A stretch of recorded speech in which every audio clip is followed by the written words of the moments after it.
mo kí wa pẹ̀lú kíkí ọlá, mo fi kíkí Elédùmarè, mo fi kí wa pé ẹ káàbọ̀ sórí iléeṣẹ́ wa, ẹ káàbọ̀ sórí ìkànnì wa. Mo dẹ̀ kí gbogbo ẹ̀yin olólùfẹ́ wa nílé àti ní ẹ̀yìn òde pé ṣé dáadáa ni àtúnláǹfààní àtijọ́ pàdé lálẹ́ yìí. Bí ẹ bá ṣe wá ń darapọ̀ mọ́ wa ní méjì mẹ́ta, mo fẹ́ fi àsìkò yìí tún fi sọ fún wa pé orí ìkànnì tí ẹ̀ ń darapọ̀ mọ́ yìí, òun ni wọ́n ń pè ní Koikimedia, tí gbogbo wa mọ̀ sí bringing the world closer to your doorsteps. As we are about to start the live program, mo kàn fẹ́ test pé audio wa ń jáde nínú àwọn platforms wa. So we're good to go. So mo kí wa o. I say a very good evening and welcome once again to our channel. My name is OLAYOMI Koiki, and as many of you know me as Koikimedia. This is one of the media channel that brings the good news and also information, education, and also to protect we, the Yorubas, from the problems that we are currently facing on our most beautiful land in Nigeria. So I would like to appreciate those of you that do not understand Yoruba that have also joined us, whether you're watching from Europe, whether you're watching from Africa, be it watching from Asia, whether you're watching it from any part of the globe, we welcome you on the channel.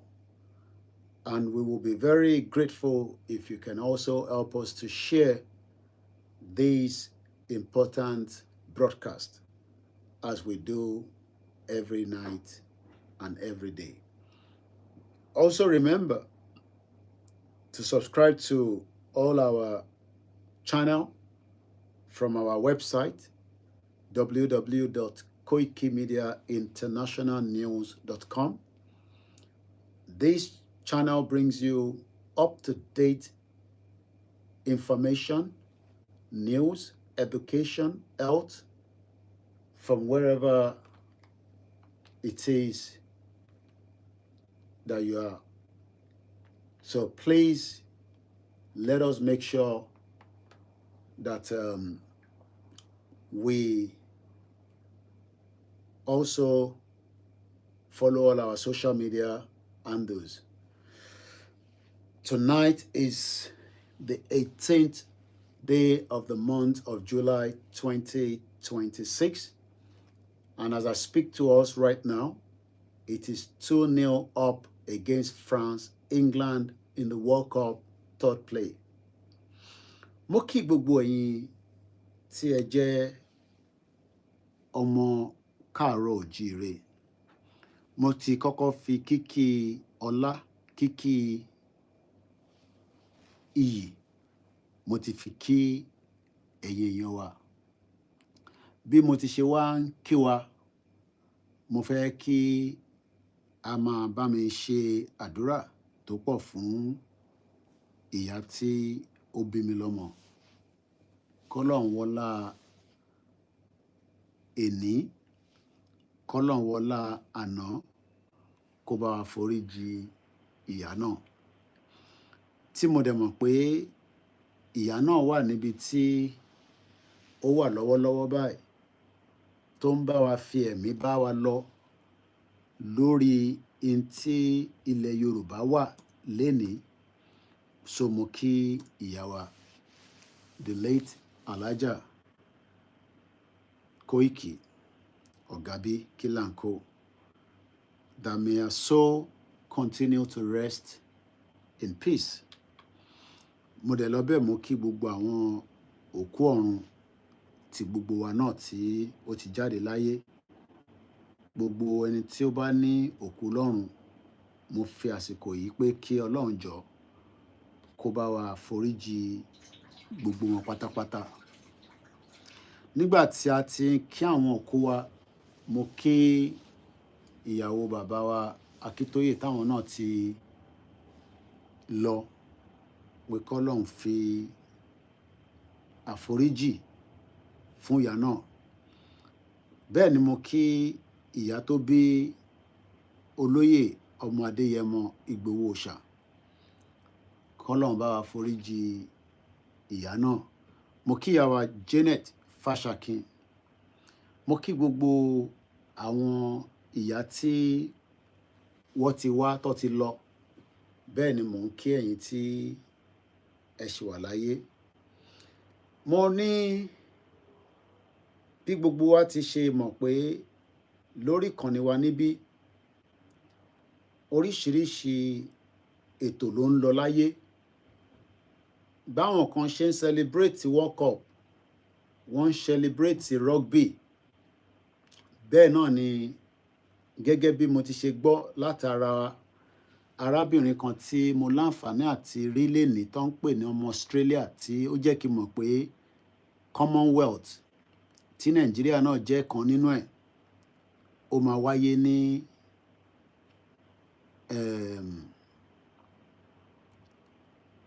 ọjọ́ mẹ́wàá sẹ́ni, ìyẹn the Commonwealth Athletics. So the world that we are living today is full of different things happening, and èyí tó kan lúkálukú ni agbègbè wọn ló máa sọ̀rọ̀ lé lórí. So am I expecting anything from àwọn tí wọn kì í ṣe ọmọ Yorùbá kó wá ní interest Yorùbá lọ́kàn?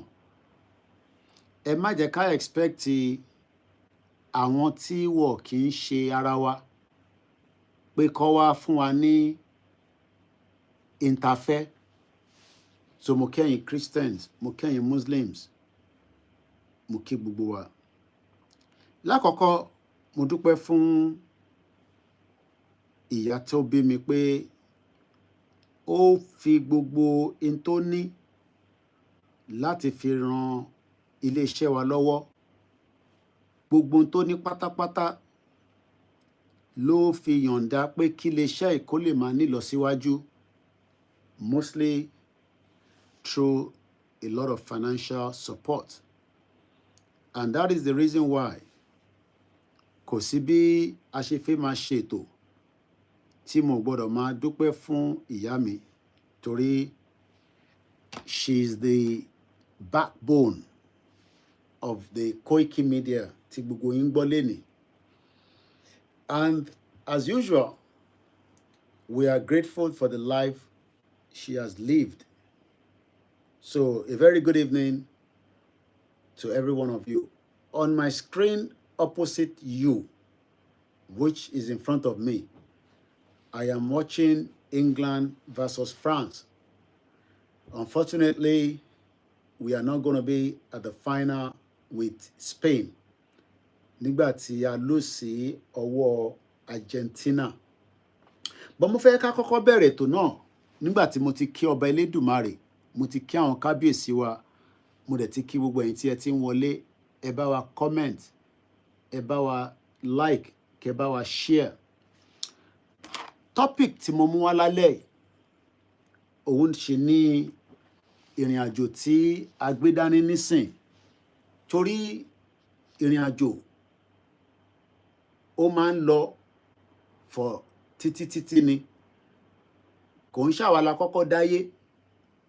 Báwa náà bá lọ, àwọn kan sì máa ṣayé lọ. Ayé kankan ò dẹ̀ ní parẹ́. So ẹ má yẹ kẹ́ni kankan fúlù yín pé ayé máa parẹ́. Wọ́n ti ń sọ pé ayé máa parẹ́ nísìn. how many decades ago. In tó matter jù ni pé kí ni wọ́n ń ṣe kí ìran ẹ kó má bàa parẹ́. Torí each one of us must play our vital roles to secure, to protect the Yoruba land. And ẹni tọ́lọ́run dẹ̀ sì gbé agbára lé lọ́wọ́ presently today is the current administration under the leadership of President Bola Ahmed Tinubu. Kọ́lọ́run fún ní ẹ̀mí gúngùn. Kọ́lọ́run bá wa máa fi ààbò tó pé tó yẹ fi ṣe gàrí tírà fún gbogbo àwọn tó bá ń sapá lọ́tún lósì pé President Bola Ahmed ọmọ olódò ọdẹ Jagaban bó máa jábọ́, irú àwọn èèyàn bẹ́ẹ̀ lè máa jábọ́. Gbogbo ẹni tó bá ń sáré pé kí èní ní 18th of July 2026 aago 10:00 àbọ̀ ló fẹ́ lù láti iléeṣẹ́ wa ní London níbi tí headquarters wa wà. Mo níṣẹ́ gbogbo ẹni tó bá ń sapá pé President Bola Ahmed Tinubu tó jẹ́ current President Federal Republic of Nigeria tó bá ń sáré pé kírú bàbá náà kó má rí àṣeyọrí ṣe, á jẹ́ pé ẹ̀yin ò kì í ṣe ọmọ Yorùbá òtítọ́. Lóòótọ́ a ní ẹ̀tọ́ láti béèrè fún tó dáa fún àwọn tó sì fẹ́ pé kí Nàìjíríà kó dá dúró gẹ́gẹ́ bí bó ṣe fẹ́. Bọ́ fún àwọn tó tẹ̀ sọ pé kí Nàìjíríà kó pín kólúkálukú máa lọ àmọ́ a máa bára wa ṣe. Fún àwọn tó fẹ́ kí restructure wà, gbogbo àníyàn gbogbo wa, ẹni tí Ọlọ́run sì gbé ipò fún tó ju gbogbo wa lọ níwọ̀nba tí ọba Elédùmarè fún wa, òun ṣe ní President Tinubu. Because President Tinubu is currently the president. And tí a bá lọ wo àkọlé tí mo fi ṣe ètò talẹ́ yìí, ó ní ọ̀pọ̀lọpọ̀ ọ̀rọ̀ nínú tí mo dẹ̀ máa ṣe ní àlàyé fún wa torí a ní kánjú lálẹ́ yìí, a ní ọ̀pọ̀lọpọ̀ àyè lálẹ́ yìí. Mo níṣẹ́ ká kí gbogbo àwọn ọba ilẹ̀ Yorùbá tí wọ́n fi ọgbọ́n àti òye pé kó má bàa di ìjà púpọ̀ láàrin gbogbo ọmọ Yorùbá torí ní táwọn ọmọ Yorùbá kan fẹ́ ó yàtọ̀ síra wọn. In tí àwa ta fẹ́ dá dúró àtàwọn tó fẹ́ restructure àtàwọn tí wọ́n fẹ́ President Tinubu, ìkan náà ni gbogbo wa fẹ́. In tí àníyàn wa fẹ́ ni pé kí ilẹ̀ Yorùbá kó má di ti àjòjì. So topic talẹ́ tí a fẹ́ treat láti kàn ní wa òun ni we must use new strategies to achieve our goals. We must not block, we must now block the Northerners from ever having power again. Gbogbo ohun tí ó bá máa gbà tí agbára òfin ní dọ́wọ́ àwọn Northerners ni gbogbo wa gbọ́dọ̀ máa ronú sí. Nítorí pé agbára wà lọ́wọ́ wọn for a very long time. Wọ́n dẹ̀ abuse ẹ̀, wọ́n dẹ̀ treat gbogbo àwọn ẹ̀yà tó kù nínú Nàìjíríà in a very bad way. Kódà wọ́n lo gbogbo agbára yẹn pé kí President Bola Ahmed Tinubu kó má bàa di president ní 2023. Wọ́n sapá, wọ́n jù sósì, wọ́n jù sọ́tún pé President Bola Ahmed Tinubu will not be the president. After tí President Tinubu bá tún wá débẹ̀ tán, wọ́n tún wá ń jẹ́ kó yé President Tinubu pé àwọn lè táàpù phone line ẹ̀, kódà àwọn ní agbára láti yọ kúrò. Ìyẹn ni wọ́n ṣe lọ ṣe kú ní last year. Àwọn tó ṣe kú pé wọ́n fẹ́ yọ President Tinubu wọ́n kì í ṣe ọmọ Yorùbá. Àwọn ẹ̀yà Fúlàní ní north, àwọn ni wọ́n papọ̀ pẹ̀lú àwọn ẹ̀yà kan. But majority àwọn tí wọ́n plan kú wọ́n fẹ́ yọ President Tinubu lórí oyè tí wọ́n ọ̀dẹ̀ ṣerú ẹ̀ nígbà tí former president tó ṣaláìsí tó ń pè ní Buhari, a gbọ́ níjọ́ kan ní ọdún 8 tí Buhari fi ṣe presidency ẹ̀ pé kú wà. Kí ló wá fà á? Kí ló wá dé? tó jẹ́ pé lẹ́yìn ìgbà tí President Tinubu débẹ̀ tán ni wọ́n ń ṣe coup. A dúpẹ́ fún Elédùmarè pé coup yẹn ò wà successful. In tá à ń sọ lálẹ́ yìí kọ́ la máa sọ. A dúpẹ́ fún àwọn onílẹ̀ tí kò jẹ́ kí coup tí wọ́n fẹ́ fi ṣe jàǹbá fún ìran Yorùbá. Torí n tó fẹ́ ṣe ni pé tó bá ti lè yọ President Tinubu kúrò lórí oyè, power yẹn máa padà sí north. Ìyẹn ni mo ṣe sọ nínú àkọlé talẹ́ yìí pé gbogbo tó bá gbà tó bá yẹ òun ni a gbọ́dọ̀ ronú sí pé agbára ò gbọ́dọ̀ tún padà lọ sí north again. We must use new strategies. A gbọ́dọ̀ lo gbogbo ọgbọ́n òye. Kò ń ṣe strategy akọ̀wà lórí social media à ń pariwo nìkan. A fẹ́ dá dúró, àti lọ bá àwọn lóríṣiríṣi sọ̀rọ̀ wọ́n dá wa lóhùn, àwọn kan dá wa lóhùn. A gbọ́dọ̀ lo strategy tó máa pé wa láti lè jẹ́ kí ilẹ̀ Yorùbá, the southwest of Nigeria, kó jẹ́ àṣeyọrí fún gbogbo wa. We must now block the northerners from holding us to bondage again. A gbọ́dọ̀ tún fún àwọn ẹ̀yà Fúlàní láyè láti kó wa ní òkú ẹrú, láti sọ wá di tí ọbẹ̀ Elédùmarè ò fi wá sí. Gbogbo tó bá gbà tó bá yẹ òun la máa ṣe in the manners of diplomacy. Mo dúpẹ́ fún Professor Adebanji Akintoye for the great work he has done from the Enlightenment, from the history. Kódà àwọn kan lè máa argue pé ṣebí a fẹ́ kí President Tinubu débẹ̀ láti di president.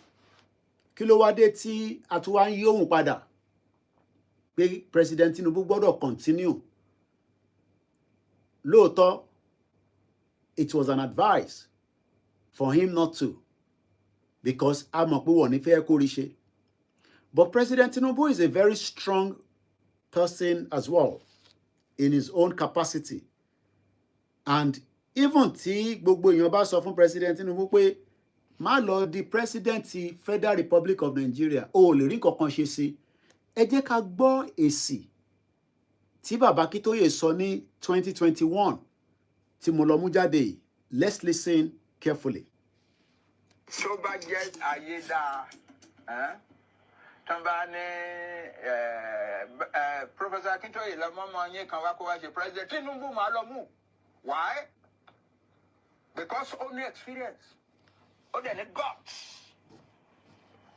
What he did in 2013 to 14 is a miracle.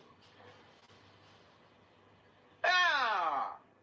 How many of us have ever achieved anything like that? So bad yet ayeda. Tambane Professor Akintoye la mama nye kan wa ko wa je President Tinubu ma lo mu. Why? Because only experience, only guts. What he did in 2013 to 14 is a miracle. Yeah. How many of us have ever achieved anything like that? Òun lẹ gbọ́ tí Alànà sọ̀rọ̀. This was posted by Object TV Media on the 24th of May 2021. That's about 5 years ago. So kí ló wá change lálẹ́? Kí ló change lánàá? Nǹkan kan change. In tó bá wọn Ọlọ́run ló lè ṣe. Àwa kan lè sọ pé kò ní rí bẹ́ẹ̀, but ohun Ọlọ́run pé President Tinubu will be president and is currently the president. But in the moving forward and new strategies, ǹjẹ́ ó yẹ kí àwọn tó tẹ̀ ń béèrè fún wọ́n fẹ́ dá dúró as an example kó wá máa engage nísìn pẹ̀lú President Tinubu? The answer will be yes. Because under international law, under the United Nations law, to demand and ask for an independent country, you must also engage every single person from your tribes. As I speak to us, England is up by 3-0 to France. It's just an update. So, ẹ má jẹ́ kó yà wá lẹ́nu, ẹ má jẹ́ kó jẹ́ ìyàlẹ́nu fún wa pé we are now in support of the administration, because in the last 3 years of President Tinubu's government, there has been enough evidence to show that àwọn ẹ̀yà tó kù are doing everything to take him off the power. They are doing everything to take him off from the power. Wọ́n fẹ́ yọ President Tinubu kúrò lórí oyè by force. And we are practicing democracy. We are not practicing any military regime right now in Nigeria. So why tí ẹ allow President Bola Ahmed Tinubu to complete his tenure? Why tẹ́ ṣe fẹ́ yọ by force? Why tẹ́ ṣe wá ń lo ọgbọ́n oríṣiríṣi láti fẹ́ fi ba ìjọba ẹ̀ jẹ́ látara pé ọmọ Yorùbá ni and is from the southwest? So what we are saying tonight is, under his leadership, new strategies will continue to form and become the new norm. Because the Nigeria that we have seen under the Northerners for many years is not the same Nigeria we are seeing today. Nobody is here to say Nigeria is still in the right direction. It will never be in the right direction because there are many instances that can be discussed on why Nigeria will not go in the right direction. But what we are saying tonight is that there must be new strategies to be put on the table of the presidency for the interest of the southwest of Nigeria. Because the southwest of Nigeria is still the brain of Nigeria. Taba to your southwest kúrò, then you will probably not have much left in Nigeria. Because the southwest holds Nigeria in the center. But it is now a new strategy that will be put in place. So, mo kàn fẹ́ kọ́kọ́ fìyẹn síwájú náà pé nobody should be in any doubt, even just to put it out on record, that the media publicity of President Tinubu refused to accept Baba Akintoye that Yoruba people should be independent. And I've gone back to pull record, because you don't have to pull record for me. I can pull it up myself. But in anything in life, any expect pé ẹni tó fẹ́ contest for presidency kó tó wá fẹ́ endorse àwọn tó ń béèrè fún self-determination is two different things entirely. So what we are witnessing today is nothing new. It's just the new strategies that I believe will move us forward. If we are truly and we want the best out of a Yoruba land in the current climate of the southwest of Nigeria. So 4 years ago, this is under the leadership, as you can see, newspaper. Tinubu knocks Professor Akintoye over threat to pull southwest out of Nigeria. Kò ṣe Tinubu gangan ló kọ, but it was his media aide, Bayo Onanuga. Presidential candidate, remember, he was not yet a president. He was still ready to be a president. But Awatiwa already at the campaign of pulling out of Nigeria. Presidential candidate of the All Progressive Congress, Bola Ahmed Tinubu, has berated renowned historian Professor Banji Akintoye over threat by his group to pull the southwest geopolitical zone out of Nigeria. It described Akintoye's comment, especially his position, that he, Tinubu, was only pursuing his personal interest in running for 2023 presidency as unfortunate, misdirect, misplaced, and divisive. The former Lagos State governor, who spoke through the Director, Media and Publicity for Tinubu Shetima Presidential Campaign Council, Bayo Ononuga, noted that the separatist idea of pulling the zone out of Nigeria is being hatched by Akintoye and his group because there has never been any referendum in Yoruba land. I want you to take note of that word. Pé kò sí nǹkankan tó jẹ́ referendum láàrin gbogbo ẹ̀yà Yorùbá pé a fẹ́ kúrò ní Nàìjíríà. Ìyẹn is a matter that can be looked into and discussed as we progress in the new strategy. Because when you talk about new strategy, ṣé gbogbo Yorùbá lóòótọ́ ló fẹ́ ká pull out of Nigeria? Àbí gbogbo Yorùbá kọ́? How do we know that?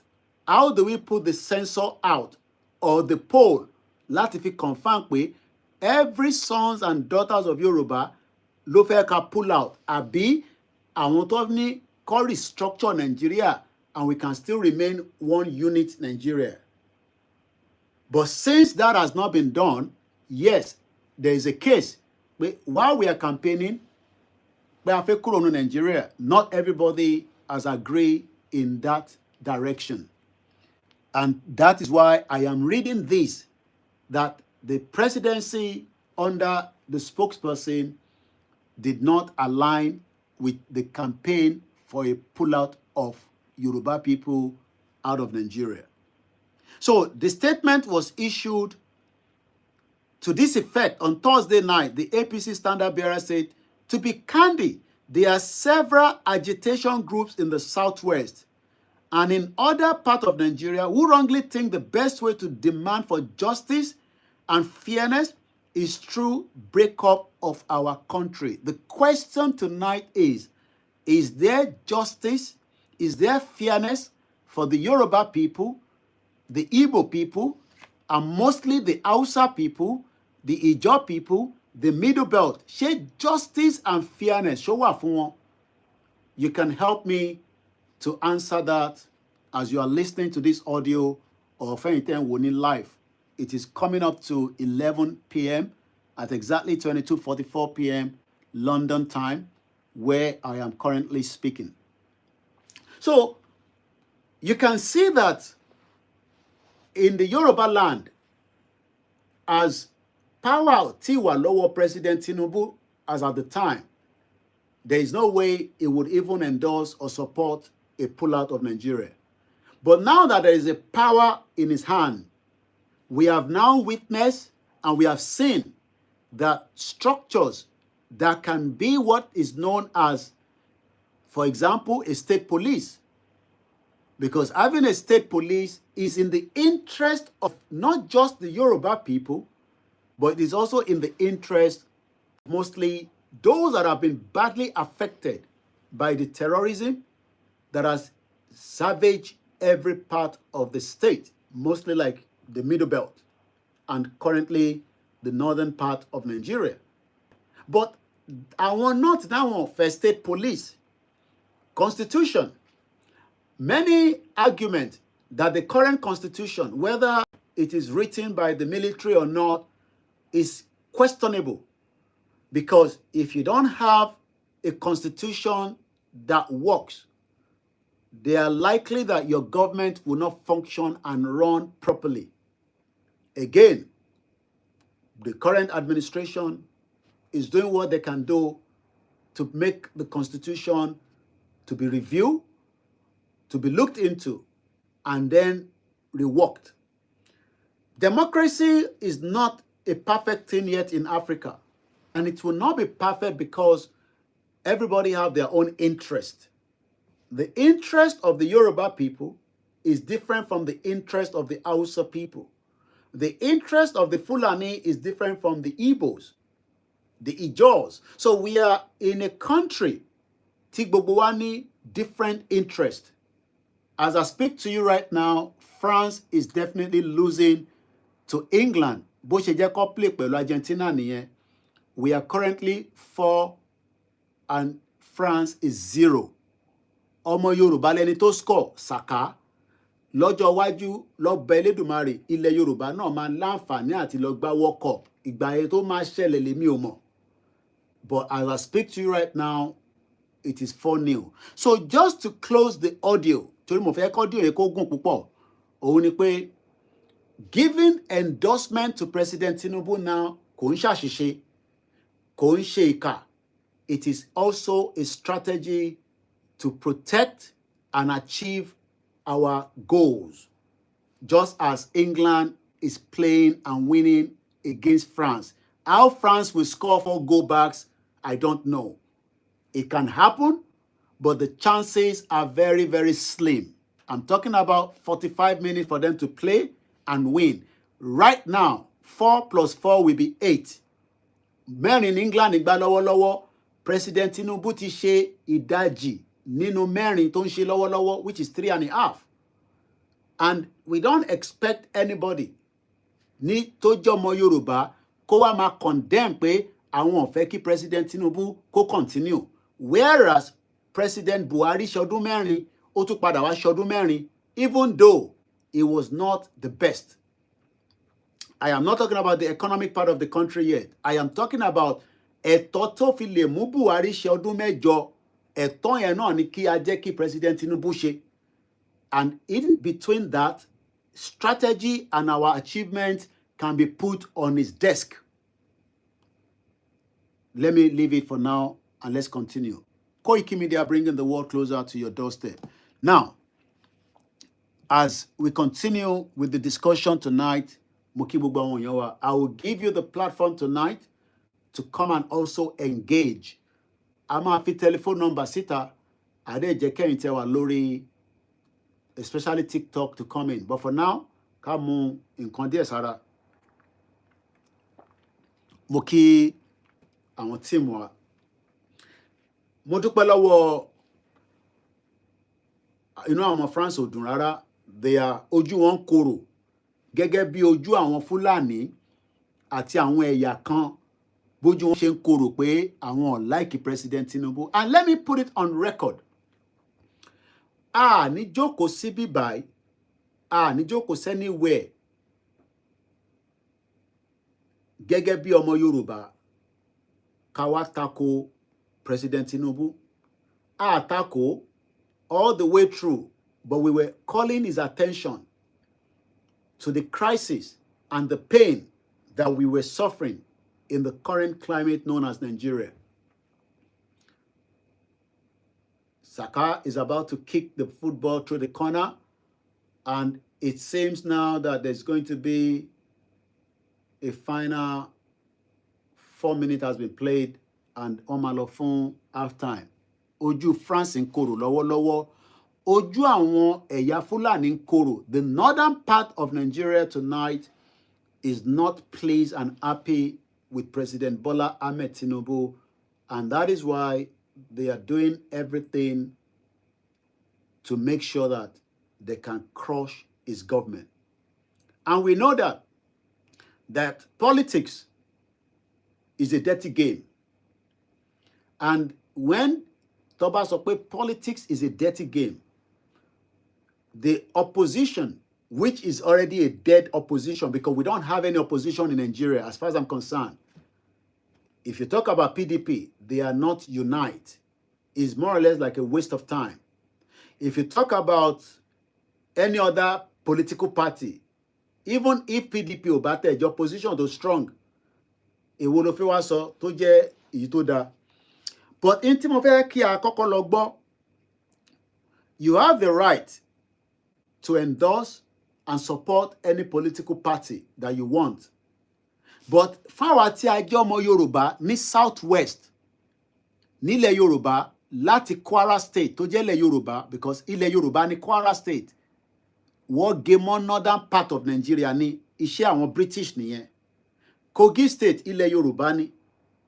Ondo State ilẹ̀ Yorùbá ní. Ẹ má bínú, I have 1, 2, 3, 4, 5 phones, and I also have a laptop that we are streaming from. 35 minutes into the program. So tí bá move ojú mi báyìí, kò ń ṣe pé wọ́n ní ojú lọ̀rọ̀ wà. So I'm watching this one, watching the Twitter, the Instagram, the Facebook Koikimedia Oduduwa, the Koikimedia, and also cross-post to Koikimedia Oduduwa, and we also have the TikTok. So mo kí gbogbo èèyàn wa, and I say good evening and welcome as you are joining us at this very important broadcast tonight. There was a video that I posted on my timeline yesterday. Yes, ó jẹ́ kí ọmọ Yorùbá mọ̀ pé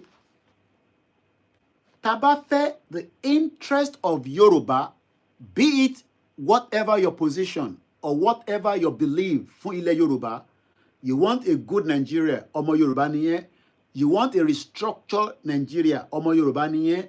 You want an independent Yoruba country, ọmọ Yorùbá nìyẹn. Then why should you disagree and think of voting against President Tinubu? What would be the reason fún ọmọ Yorùbá láti sọ pé àwọn máa lọ vote against President Tinubu? Kí lẹ̀yin rò pé ó lè fà? Okay, oúnjẹ tí wọ́n, kò sí security, ebi ń pa wá, ìyà ń jẹ wá, àwọn ọmọ nílẹ̀ oppress wa, abáralẹ̀ tán, ta sanwó tán, wá tún dìde, wọ́n á ní bàbá ọkàn tó talẹ̀ fún wa, òun kọ́ ni ó nílẹ̀ yẹn. If it's a system that is well documented and computerized, tó bá ṣe ń ralẹ̀, what is documented, ó ti wà lọ́wọ́ local government, ó ti wà nínú system, ọmọ nílẹ̀ kan ní wá yọ yín lẹ́nu. It is a gradual system. Ní ìgbà kan ní UK, ìta ló ti máa ń wẹ̀, kò ń ṣe inú ilé because kò sí bathroom. So we are not going to get everything right under President Tinubu within 8 years.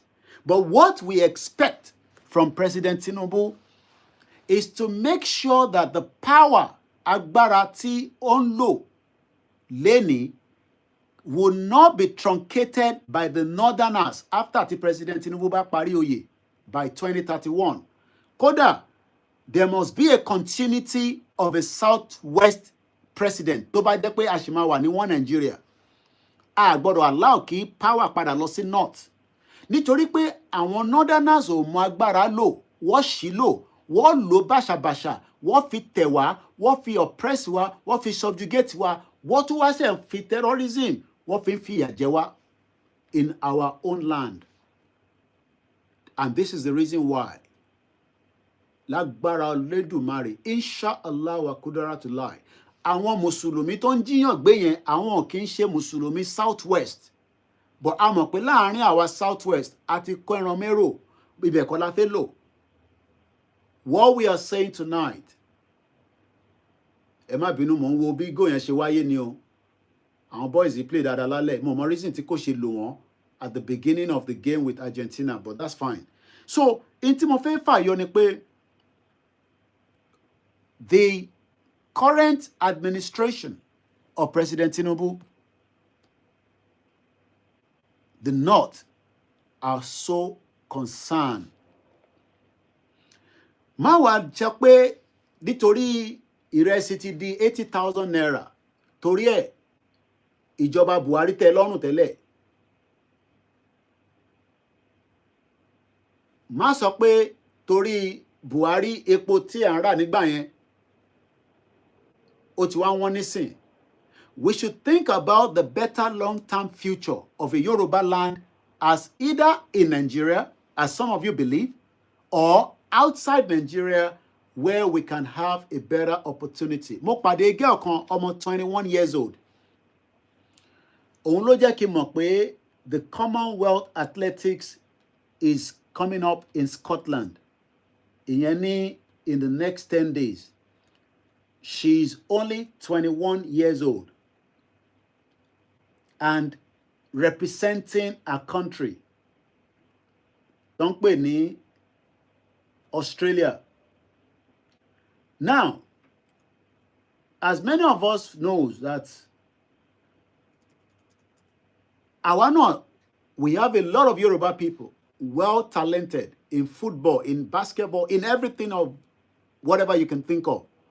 But because we have not been funded properly from the academy, láti kékeré, wọ́n ní láti kékeré níyàn tí máa mọ tíyàn máa ṣe tó bá dàgbà, because owó tó yẹ kó channel sí sport from the local government kò wá sísàlẹ̀, ó ti há sọ́wọ́ governor lókè.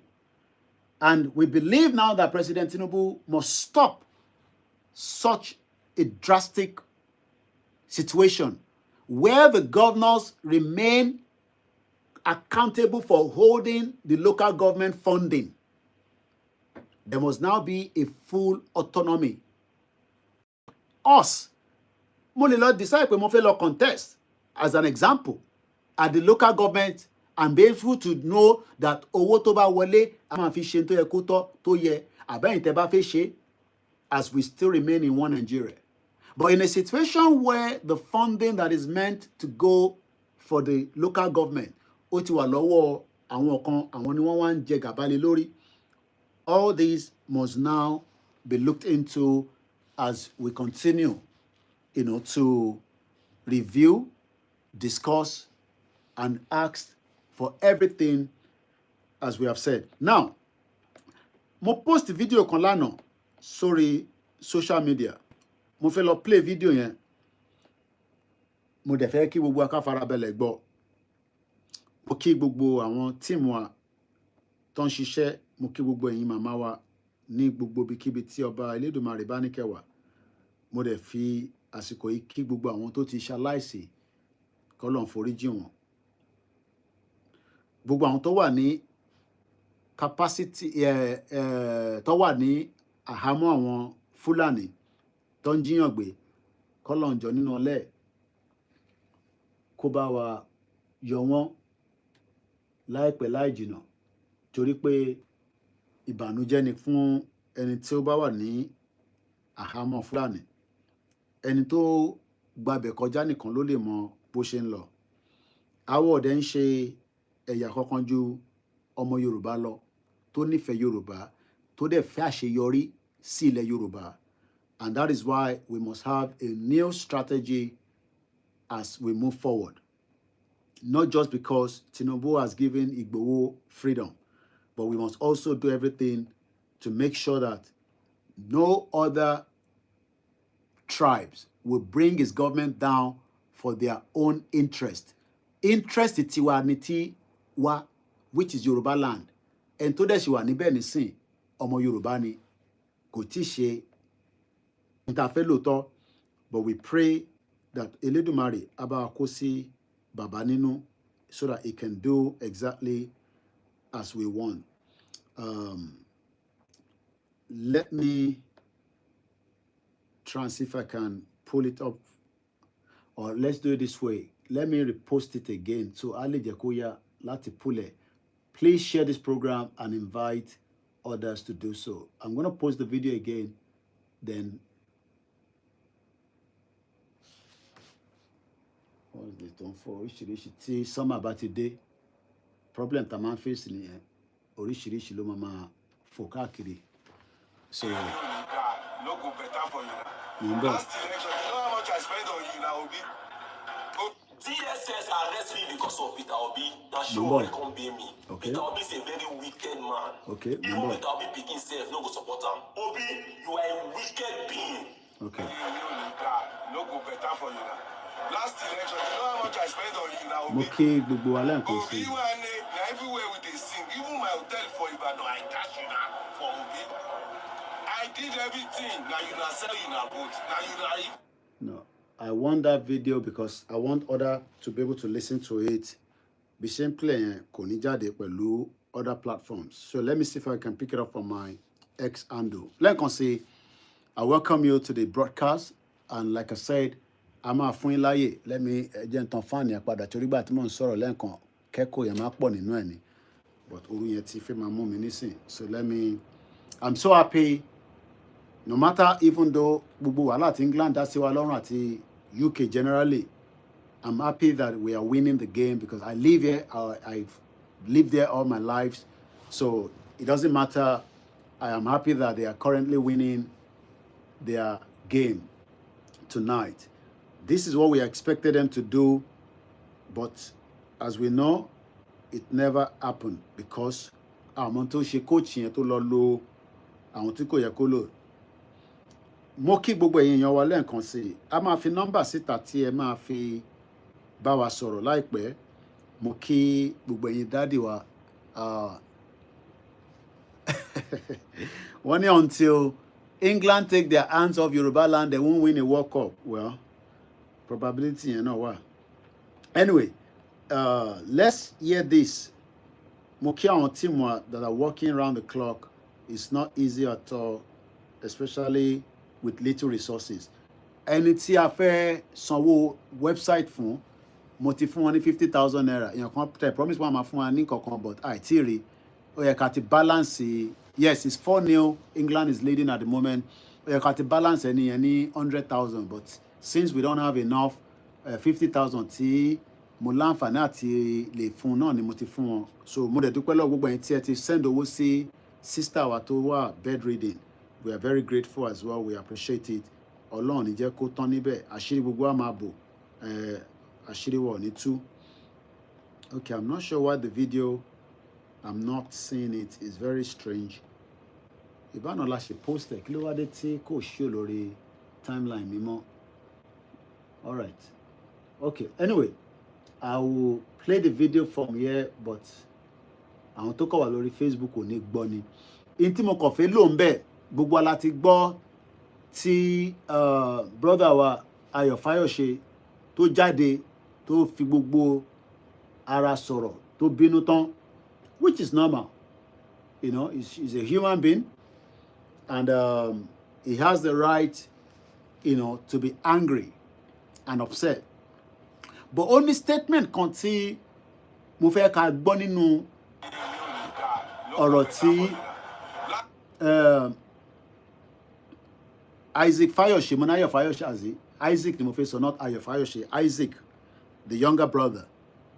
There was something he said in the video that he produced or made yesterday. Mo kí gbogbo èèyàn àfà àtàwọn ọmọ ilé kéwú.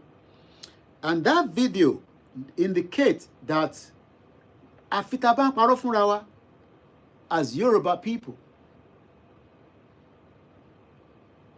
àwọn àtẹnumájà a máa parí ẹ̀ náà ni.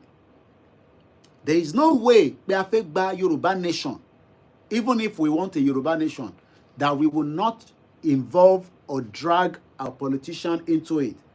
But Tabawale get them involved in a way that they can understand, in a way that they will be able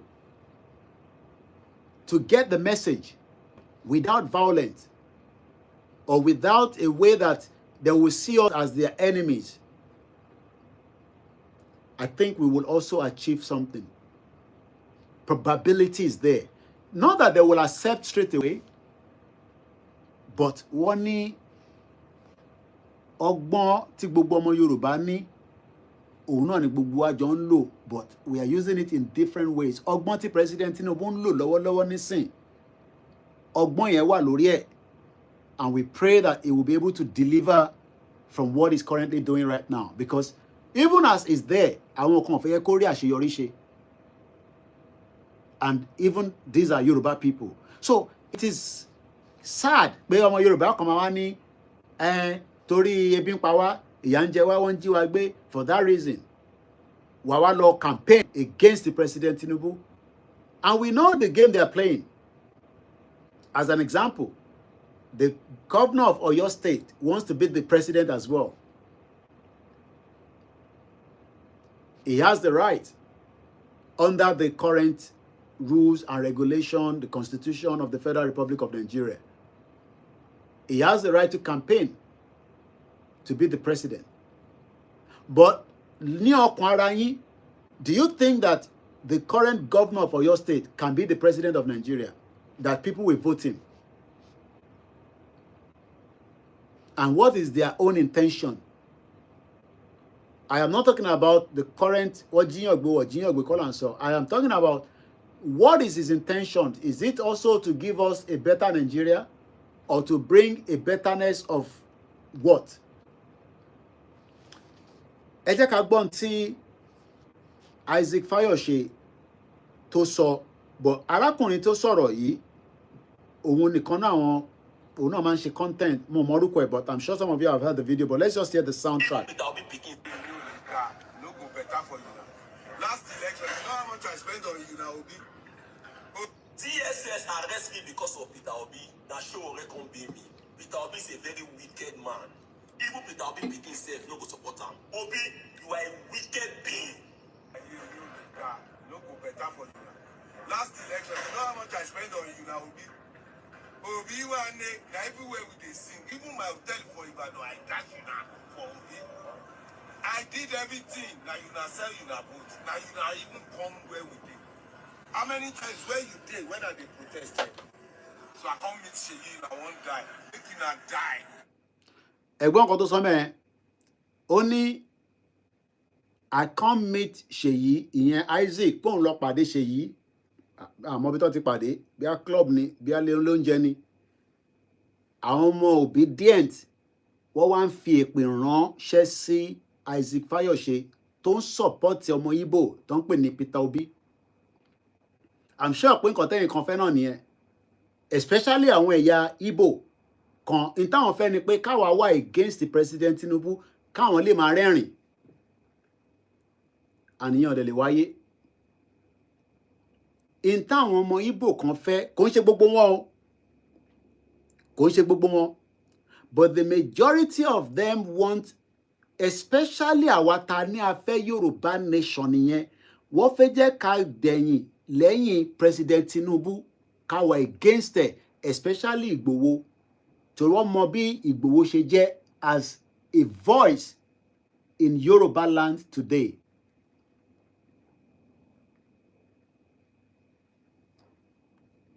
Ẹ gbọ́ mi, àwọn ẹ̀yà Igbo wọ́n fẹ́ lo àwa Yorùbá láti fi bá President Tinubu jà.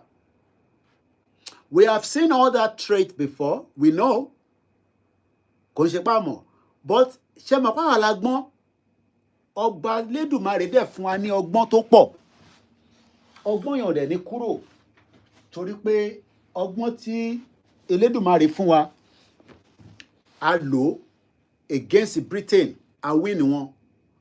A lò against the Fulani in the 18th century, a defeat wọn.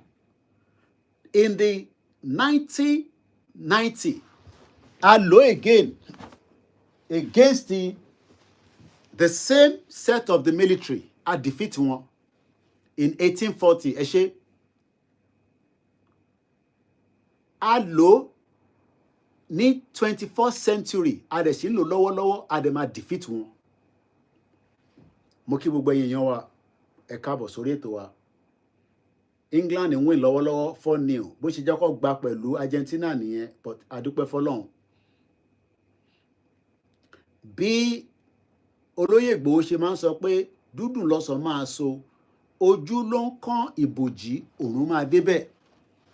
So ṣó wá dáa pé torí a fẹ́ ṣe Yorùbá nation ká wá jẹ́ kí àwọn ẹ̀yà Igbo àti Fúlàní àti àwọn international community tó nífẹ̀ẹ́ ìran Yorùbá tẹ́lẹ̀ ká wá fìyẹn fi bá President Tinubu jà?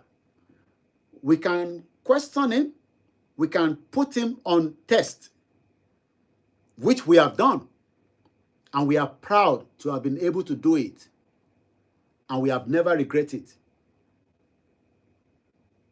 But wọ́n ní tá bá ń sunkún, a máa ríran.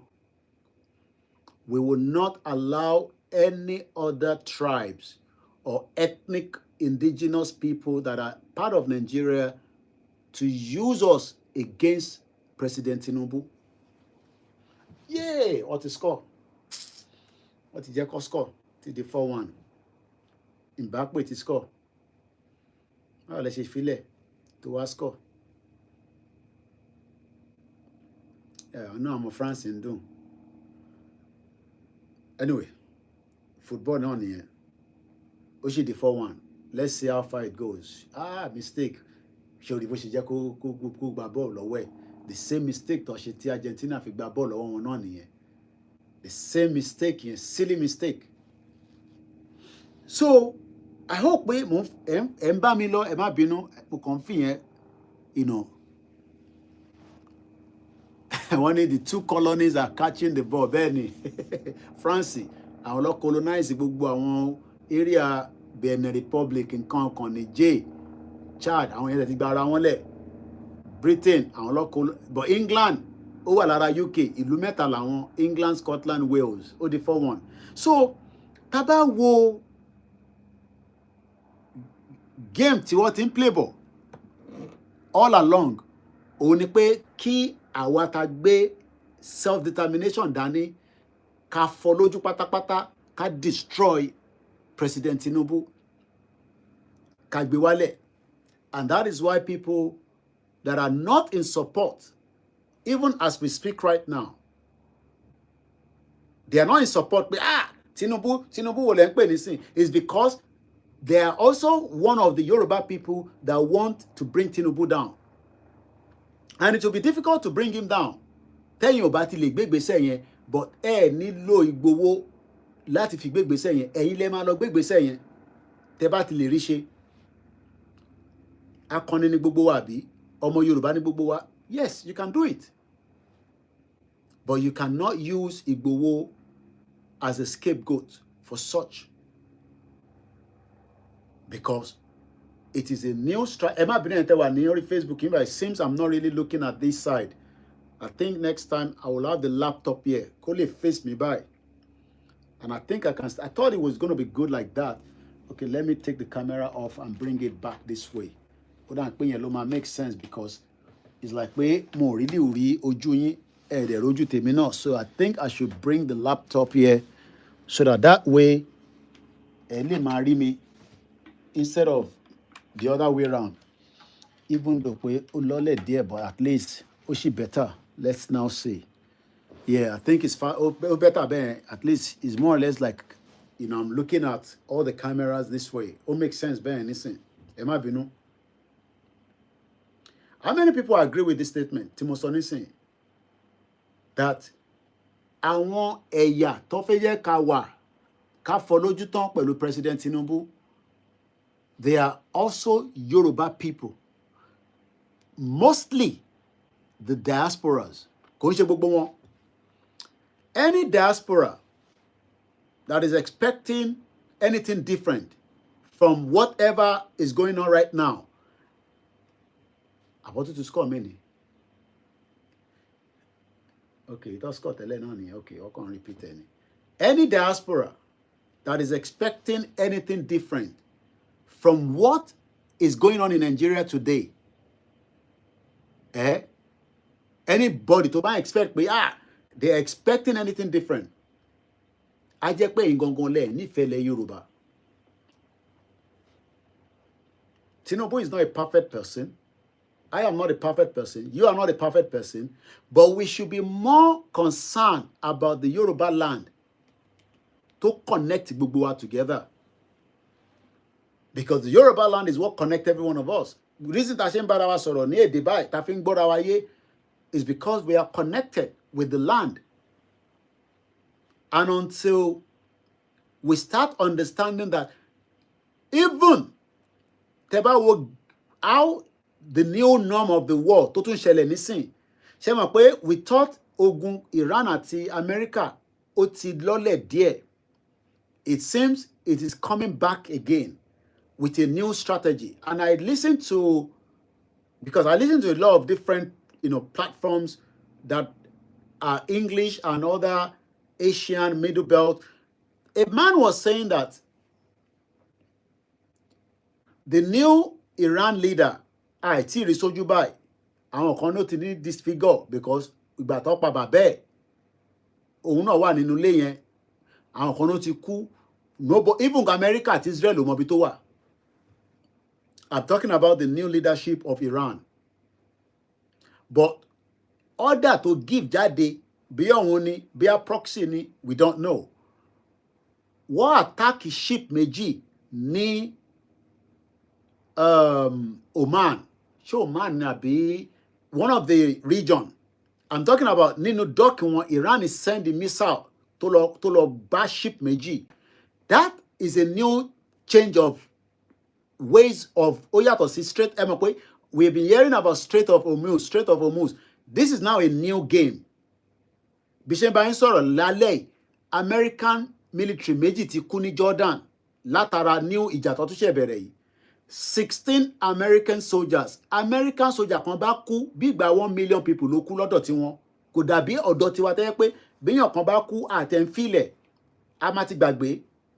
Whether ó kúkú Fúlàní ni, whether ó kú lọ hospital ni, whether ó kú accident ni, because bóyá pọ̀ or bóyá a ní human sympathy. As a France ti score kan sí again ó di méjì 4-2. England ti ó ti lose concentration 4-2 láti 4-0. How? Ní 54 minutes tí game dẹ̀ ṣe bẹ̀rẹ̀. Àwọn English yìí gan-an. Báwo ló ti ṣe yọ ọmọ yín lára bẹ́ẹ̀ yẹn? Kí ni gbogbo jágbàjàgbà yìí?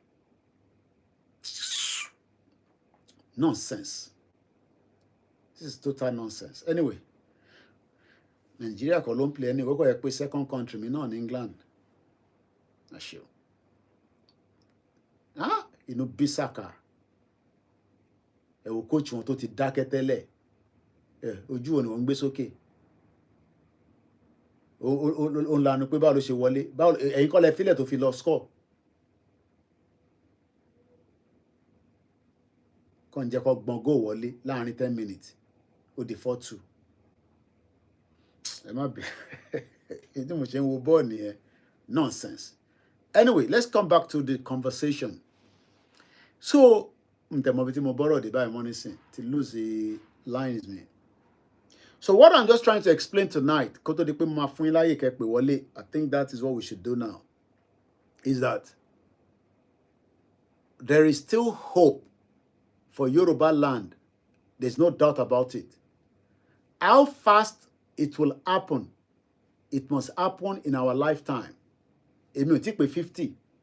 So gbogbo tá à ń sọ yìí, within the next 10 years, we should start talking about a new transformation of a Yoruba land to my favor gbogbo wa, àtèmi tí mo wà nílùú òyìnbó, àtẹ̀yin tẹ́ wà nílé.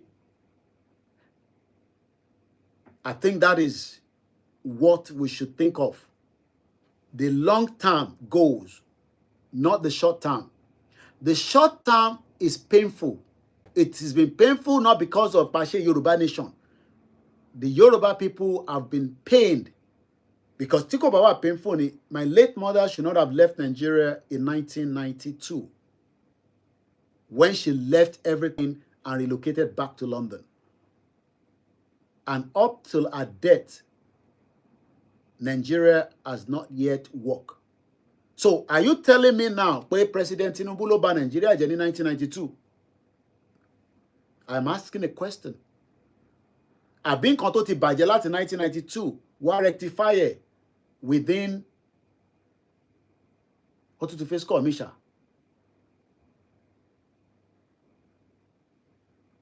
Ó kù díẹ̀ ṣá bá tún score kan ṣá. Egungun àwọn France wà lè nísìn. Àwọn náà ọmọ bọ́ọ̀ gbá. I hope I'm, communicating here.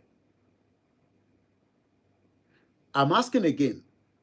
In the 90s, kò tí pé 40 naira to $1.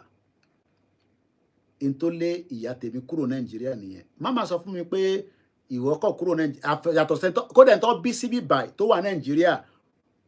Either ó struggle sáré padà wá àbí nígbà tó dé ó sá kúrò ní Nàìjíríà. Don't be deceived. I'm not talking about àwọn olóṣèlú tó rí jẹ nínú Nàìjíríà. Àtàwọn tó jẹ́ pé Uber, no, kò tẹ̀ sí Uber nígbà yẹn, àwọn tó ń wa cab.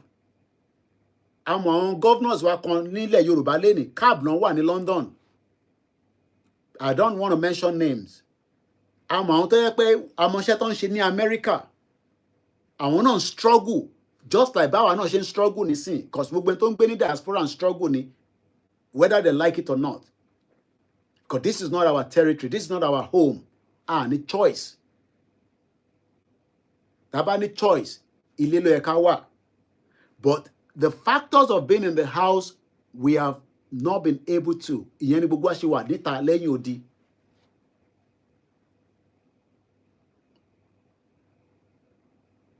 Àbọ̀rọ̀mọ̀ anything. So the fact that we have a Yoruba man there now is a plus for the Yoruba people, because the North have never, with the West, especially with Britain, wọ́n fẹ́ kí Yoruba ní access to power.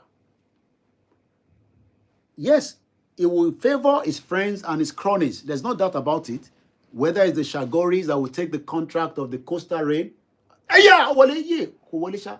Kábàṣì, ó yẹ kó gbà kan sí kó di 5-2. Káyà France já sí. Ẹ gbá ball, kẹ́ move ẹ̀yin boys yìí, man.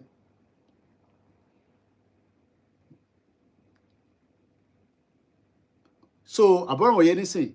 So, the fact that the country has been mo fẹ́ sọ òyìnbó tó pọ̀ púpọ̀, but mo ń try láti balance the conversation here. The fact that Nigeria was destroyed in the 90s, ẹ̀yin tí wọ́n ṣẹ̀ bí ní 2000, ẹ lè understand nǹkan tí mò ń sọ yìí, but àwọn tí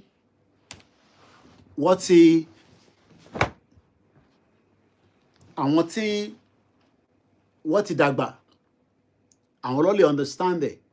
In tó bá lè mú a business woman tó ń travel pẹ̀lú traveler's check ló máa ń lò níjọ́ náà lọ́hùn, tó ń travel with about $40,000 in the 80s up to the 90s, tó wá witness pé kí ló go wrong nínú system yìí, kí ló dé tí inflation lọ sókè, kò dé meet up pẹ̀lú standard of living. So gbogbo pé Buhari wà ń bẹ̀, ìrẹsì cheap, tó bá jẹ́ bẹ́ẹ̀ ni ó yẹ kí àwa kan ti padà wálé. Ó dà pé ọ̀rọ̀ tí mò ń sọ kò yé wa. Tó bá jẹ́ pé bẹ́ẹ̀ ni pé gbà tí Buhari wà níbẹ̀, Nàìjíríà wà pa gan. Bẹ́ẹ̀ ni traveler check, òun náà ni mo sọ, TC, ẹ ṣé gan ni on the TikTok. Èyí táwọn màmá tèmi tó fi lọ ń ṣòwò nìyẹn, up to $60,000. But ní 1990, they left everything, abandoned the business, and run out of the country to live here up till her death. And she enjoyed every single day that she left. It was not an easy task. It was not an easy journey. But her dreams was fulfilled. Because yàtọ̀ sí pé last born wa tó bí sí bíbáyìí tí mo ti sọ many times, àwa tó kù wọ̀ bí wa sí bíbáyìí. So wọ́n láti process visa wa lẹ́yọ kọ̀ọ̀kan tá fi wá báyà yìí. Iṣẹ́ dẹ̀ lògùn ṣẹ́, ó ṣiṣẹ́ títí tó fi retire. Her last job was in House of Commons tó wà nínú Westminster. Ibẹ̀ ni ìyá ẹ̀ ti retire. Tẹ̀sán rí iṣẹ́ tó ṣe gbẹ̀yìn nílùú yìí. House of Lords, not House of Commons. I take that back. House of Lords. Wọ́n dẹ̀ fún ní state pension. Wọ́n sanwó fún títí. Èèyàn mélòó nínú àwọn parents yín, torí kò parent tèmi ò gbé ní Nàìjíríà, bàbá tèmi ti kú, ìyá mi ibi báyìí ló gbé tó ti gba pension. But mélòó ni àwọn tí ṣebí kí mo gbọ́n kíní wálẹ̀ nísìn. Irú energy wo ló wá ń lò tó fi máa dẹ́rù bà mí mọ́nú lé nínú studio? You're a bomb bastard. Láti ti window kitchen. Ó dà pé bẹ́ẹ̀ ló ń bà wọlé. Bó ṣe rí náà yẹn ló ń wọlé. Iná pálọ̀ yẹn ló ń jẹ́ kó máa wọnú studio mi níbí báyìí. So mo ti window yẹn kó má yọ mí lẹ́nu. Ẹ má yẹ kó tún score kankan ẹ̀yin England yìí o. Má fún ilé pè lálẹ́ yìí o. Ṣé ọ̀rọ̀ tí mò ń sọ lálẹ́ ṣó ń yé wa? Èmi ò ní láti lọ mú family kankan máa fi ṣàlàyé fún yín lórí social media. My own family is more than enough for you to understand. Pé ọ̀rọ̀ Nàìjíríà bàjẹ́ kò ń tó bá jẹ́ pé Nàìjíríà dà bẹ́ẹ̀ ṣe ń sọ pé ìgbà tí Buhari wà ń bẹ̀ èyí báyìí ló ń ta rice, ó jẹ́ kémi ti relocate wá sí Nàìjíríà, ó jẹ́ kí ìdajì àwa tá wà ní diaspora. And this was what they promised us anyway nígbà tí Buhari ń bọ̀. Pé Nàìjíríà máa da kí gbogbo diaspora máa padà bọ̀ a máa ríṣẹ́ ṣe but all of a sudden ó dà ń pè mí tù lélẹ̀ tóun náà tún fò iná tán rí yẹn ni ẹ̀wọ̀n kí tó bá ti rí náà a máa fò káàkiri màá dì pẹ̀lú yín later. So the fact that àwa ṣe ń sọ pé ebi ń pa wá ìyà ń jẹ wá because àwọn tí wọ́n di power mú for many mo ti gbà pé laptop gan wà lára tí wọ́n fi ń ṣiṣẹ́ mi àwọn tó di power yẹn mú for many years wọ́n ṣe agbára yẹn lò àwọn ẹ̀yà north tó ń pè ní Fúlàní kò sí nǹkan kan tó ń jẹ́ Haúsá they were able to control everything within the southwest, the middle belt, and most importantly, the military architect of Nigeria. And for that many years, kate mú pé láti 1990, kate sọ pé láti 1990 ni wọ́n ti ń ṣe bẹ́ẹ̀ ṣé láàárín ọdún mẹ́rin ni president Tinubu máa fix gbogbo ẹ̀ ṣé láàárín ọdún mẹ́rin kò likely all he can do is what he is doing right now because sí níjọba military so he cannot also dictate things still have to go through some channels but he's just lucky that he has a Senate that support him. Now, let me give back a bit of comparison. In the US, in November, probability is there that the Republican will lose a lot of their seats. Then, studio on your million noni. Mo football, flying your million benio. But at least I can't go on Timoso. Wanted to score. What to score? England might lose game. England might lose game lálẹ́. Kábíyèsí Elédùmarè o. England might lose game. To confirm pa. Mbappe to score. England might lose game. God damn it.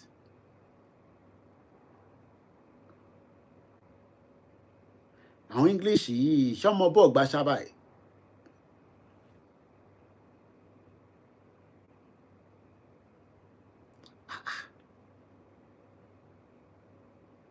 Anyway, so as we are saying, well, you know, it's still part of the conversation. Anyway, má bínú. Mo bá má tẹ̀tí tán TV rárá. Èèyàn kan náà dẹ̀ ló jẹ́ kí n lọ tán. Ó ní England win 2-0. Ni mo ṣe sáré lọ mo tán tẹ́lẹ̀.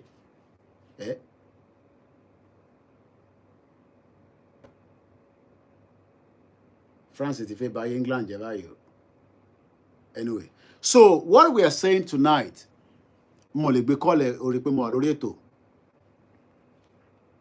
So, is that the crisis tó wà nílẹ̀ Yorùbá has been there for decades. Gbogbo tá ń witness epo wọn wọ́n yọ subsidy. There has been major crisis. Lára major crisis yẹn òun ni Bàbá Akíntóyè rí tó fi sọ pé kólúkálukú máa lọ nílọ tiẹ̀. But as usual, if you don't have the power. Now, mo fẹ́ sọ̀rọ̀ lórí America. Trump, ìjà tó gbé lọ bá Iran yẹn, ó ti mú wàhálà wá bá nílé because ó máa lose both the Senate àti House. Republican máa lose it. They will not be the majority anymore. Tó bá dẹ̀ tí ń ṣe majority, it will be extremely difficult for him to pull anything that will favor him and his party. Ó máa difficult gan. it will be very, very difficult. So advantage tí President Tinubu ń lò, òun ni pé President Tinubu ní access pé Akpabio abẹ́ aṣọ ẹ̀ ló wà. But I am asking now, ṣé ká tún allow kí North kó gba agbára padà lẹ́yìn tí President Tinubu bá ṣe tán? Should we give President Tinubu, the northern Nigeria, yes, according to the way and the formation of Nigeria today, is a rotation. Power gbọ́dọ̀ padà sí North after 8 years tí Southwest ń ṣe lọ́wọ́lọ́wọ́. Ṣé kí power padà sí North tí President Tinubu bá ṣe tán? Ẹ dá mi lóhùn, yes or no? Kò ní question tó pọ̀ jù. Yes or no? Should power be returned back to the northern part of Nigeria after this current administration? Kí lẹ̀ ń rò kó lè ṣẹlẹ̀? Kí lẹ̀ ń rò kó máa ṣẹlẹ̀? Àti pé kí lẹ̀ ń feel pé á ṣẹlẹ̀? By 2031, the government President Tinubu máa tán. President Tinubu is coming back for the second time. Kò sí àní-àní níbẹ̀. Ẹ ṣáà ti mọ̀ kó máa win ni. Ọba Elédùmarè ti mọ̀ kó máa win. But ọmọ àlè ní Yorùbá tó bá sọ pé òun máa wà against the second term President Tinubu, ọmọ àlè Yorùbá ni. There's no doubt about it. Because a lè fi President Tinubu sílẹ̀ káwá ní a fẹ́ dìbò fún ẹ̀yà míì nígbà tí kò tí sí ọ̀rọ̀. The only solution tó lè ṣẹlẹ̀ mo gbọ́ tí bọ̀bọ̀ ọmọ Abia yẹn tó máa ń sọ, ó máa ń sọ léraléra, ó ní tó lè mú President Tinubu kúrò lórí oyè. Àkọ́kọ́ ńbẹ̀ ni ikú. Ọlọ́run ló mọ ọjọ́ tí ẹ̀mí kọ̀ọ̀kan máa bọ́, but ikú kàn nípa President Tinubu fún wa nísìn láṣẹ Èdùmàrè. Military coup, the chances pé wọ́n máa rí coup ṣe nínú Nàìjíríà ó slim, because àwọn Yorùbá tó máa wà láàárín wọ́n máa gbọ́n kankan, wọ́n ní gbọ́n kankan, wọ́n ní ever allow kí coup ṣẹlẹ̀. There will be an attempt for coup again, I believe so, before President. Okay, ṣé Kano tí ìwọlé ni àbọ̀ ti yọ ni? Ṣé Kano bẹ̀rẹ̀ game yẹn ni? I hope you understand. Because as we stand today, coup máa fẹ́ ṣẹlẹ̀, but it will be difficult whether it will be successful. Àfi kí Yorùbá tó bá wà láàárín military kó má gbọ́. Mo kí Alhaja Queen Ara. Mo rí ẹ brother mi Ayọ̀gúndé mo mọ̀ fojú pa ẹrẹ́. Aside, I know you're there because your name has popped up. Citizen AY. Mo dẹ̀ kí gbogbo ẹ̀yin tí ẹ wà lórí ìjókòó tẹ́ ń gbọ́ mi. Màá fàyè sílẹ̀ máa pè wọlé nísìn. Mo concentrate more. Game ti ń bí mi nú. 71 minutes. Kọ́tà tètè win. Kátẹ̀ gba third place. Torí British làwa. Àdúpẹ́ fọ́lọ́run. Àbí Alhaja náà British làlájà. Are you British in it? Ó gbọ́dọ̀ tètè change game yìí. France ò gbọ́dọ̀ score kan sí. Tá bá ti score kan sí báyìí, game yẹn ti tán. Ayé England ti bàjẹ́ lálẹ́ nìyẹn. Ìpè làwọn ọmọ máa ṣe fún wọn. So, mo béèrè ìbéèrè kan, mo fẹ́ kẹ́ tún bá mi dáhùn. Ẹ ṣé gan ni mo kí bàbá mi náà, Alhaji Bashiru. Èmi àti wọn sọ̀rọ̀ lánàá, bàbá dáadáa. Ẹ̀mí á gùn. Mo kí gbogbo ẹ̀yin tí ẹ wà nílé. Ọlọ́run ní fi bí pa wá. I'm asking again. So tí bá ti ṣojú òpó àtẹ̀yìntẹ́ máa darapọ̀ mọ́ lórí TikTok, tẹ́ fẹ́ join máa pín in wọlé. I'm not in a rush tonight. I will allow this program can run for 4 hours. Ẹni tó bá ní data kó gbọ́, ẹni tó bá fẹ́ lọ kó lọ. Màá ka comment. So èmi ti land with my bit of become more concentrate money saying you can see that I'm not fully concentrating, but mo ti balance the conversation tí mo fẹ́ sọ. Ọ̀rọ̀ President Tinubu àtèmi àti Igboho àti Baba Akintoye ọ̀kan ló rán mi iṣẹ́. I am talking as my own independent person. Igboho kan ló rán mi jáde. Ọmọ Yorùbá ni mí before anything. YSDM kan ló rán mi jáde. I am speaking on behalf of myself. My support for Yoruba nation has not changed.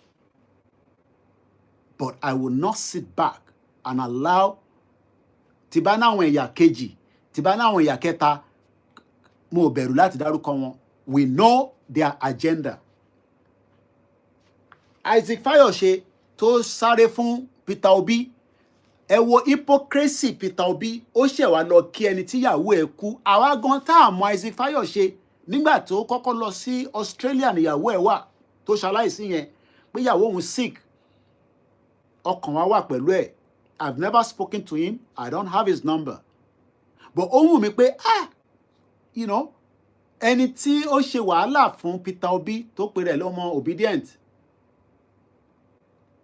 Peter Obi ò mà lọ kí pé ìyàwó ẹ̀ kú nígbà tó wá ṣẹ̀ sunkún síta. Nígbà tí Isaac Fayose ṣẹ̀ wá sunkún síta, kò dẹ̀ ṣe pé ó sunkún síta nígbà táwọn ọmọ àlè Yorùbá tó ń bẹ nínú obedient àtàwọn ọmọ àlè ẹ̀yà yínmírín tí wọ́n nífẹ̀ẹ́ Yorùbá, torí ìfẹ́ tí wọ́n ní sí Yorùbá irọ́ ni, àwọn díẹ̀ nìkan láàrin wọn ló sàn. Bó kàn ṣe pé gbogbo táyìntẹ́ ní Koiki ó wà pẹ̀lú wọn. Ẹ rò pé mo stupid? Stupid. Wọ́n ní ẹni bá fẹ́ mú ọ̀bọ a máa ṣe bí ọ̀bọ. Torí pé àwa la gbọ́n, Ọlọ́run fún wa lọ́gbọ́n yẹn ni, a dẹ̀ máa lò pẹ́pẹ́pẹ́. And yes, we want to collaborate, but ní allow collaboration kó wá destroy ilẹ̀ Yorùbá. But we have seen their threat. We have seen their traces. And we have known that kódà tẹ́bà tẹ́ ń sọ anything, wọ́n tẹ́ like bàbá Awólọ́wọ̀. Now, ṣé mi wá gbọ́dọ̀ jẹ́ ọmọ àlè? Ṣé bàbá Akíntóyè máa jẹ́ ọmọ àlè? Ṣé Ìgbòho máa jẹ́ ọmọ àlè? Torí pé tá bá ti sọ pé a nífẹ̀ẹ́ sí nǹkan táwọn yínmírín sọ àtàwọn Fúlàní, a jẹ́ pé our against Awólọ́wọ̀ nìyẹn. So kí la wá ń jà fún Yorùbá nation fún? Kí la wá ń jà fún independent pé ká dá dúró fún? Òun wá penalty ọmọ àlè. Dìde ńlẹ̀ jàre. Àbọ̀ràn òye nísìn.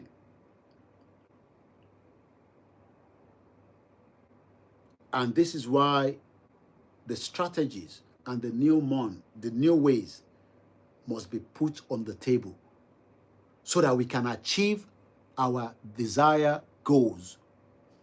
Interfere yẹn gangan kó lè padà tẹ̀ wá lọ́wọ́.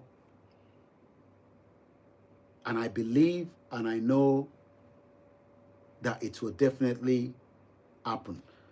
Ẹ jẹ́ ká gbọ́ fídíò yẹn lẹ́ẹ̀kan sí ní audio. Ká gbọ́ lẹ́ẹ̀kan sí kí n tó wá bẹ̀rẹ̀ sí fi àyè sílẹ̀ fáwọn tó fẹ́ pè wọlé àtàwọn tó fẹ́ bá wa dá sí ètò tálẹ̀ yìí. Mo kí gbogbo wa lẹ́ẹ̀kan sí. Ẹ jẹ́ ká gbọ́. Last election, you know how much I spent on you now, Obi? TSS arrest me because of Peter Obi. Now show or can't pay me. Peter Obi is a very wicked man. Even Peter Obi picking himself, no go support him. Obi, you are a wicked being. No go better for you now. Last election, you know how much I spent on you now, Obi? Obi, everywhere we dey sing. Even my hotel for Ibadan, I dash you now. Check bo. Ibẹ̀ yẹn kàn fẹ́ ká gbọ́. Everything. Now you na sell you na vote. Now you na even come where we dey. How many times where you dey when I dey protest here? Okay. So I come meet Sheyi na one die. Make you na die. Sheyi na good boy. Okay. I met the guy. He removed his cap. He met his uncle Isaac. He appreciated me as Obi come to greet me since I don't. As Obi come to greet me, Obi ṣe wá lọ kí Isaac Fayose after to cry out. Ẹ jẹ́ ká gbọ́ sí. As Obi come to say thank you. Okay. Now, ṣé rí pé kò sí sentiment. Ìran èèyàn náà ló máa jẹ́ ìran èèyàn. It does not matter àtàwọn tó ti náà gba country, we cannot hate them. Báwọn ṣe rí sí nìyẹn. Kò sí kankan tó ń pèpọ̀ ti gba country, fàbú ní gbogbo yẹn. Àtàwọn tó náà fẹ́ restructure, a lè hate wọn. Ẹ jẹ́ ká gbọ́ tán.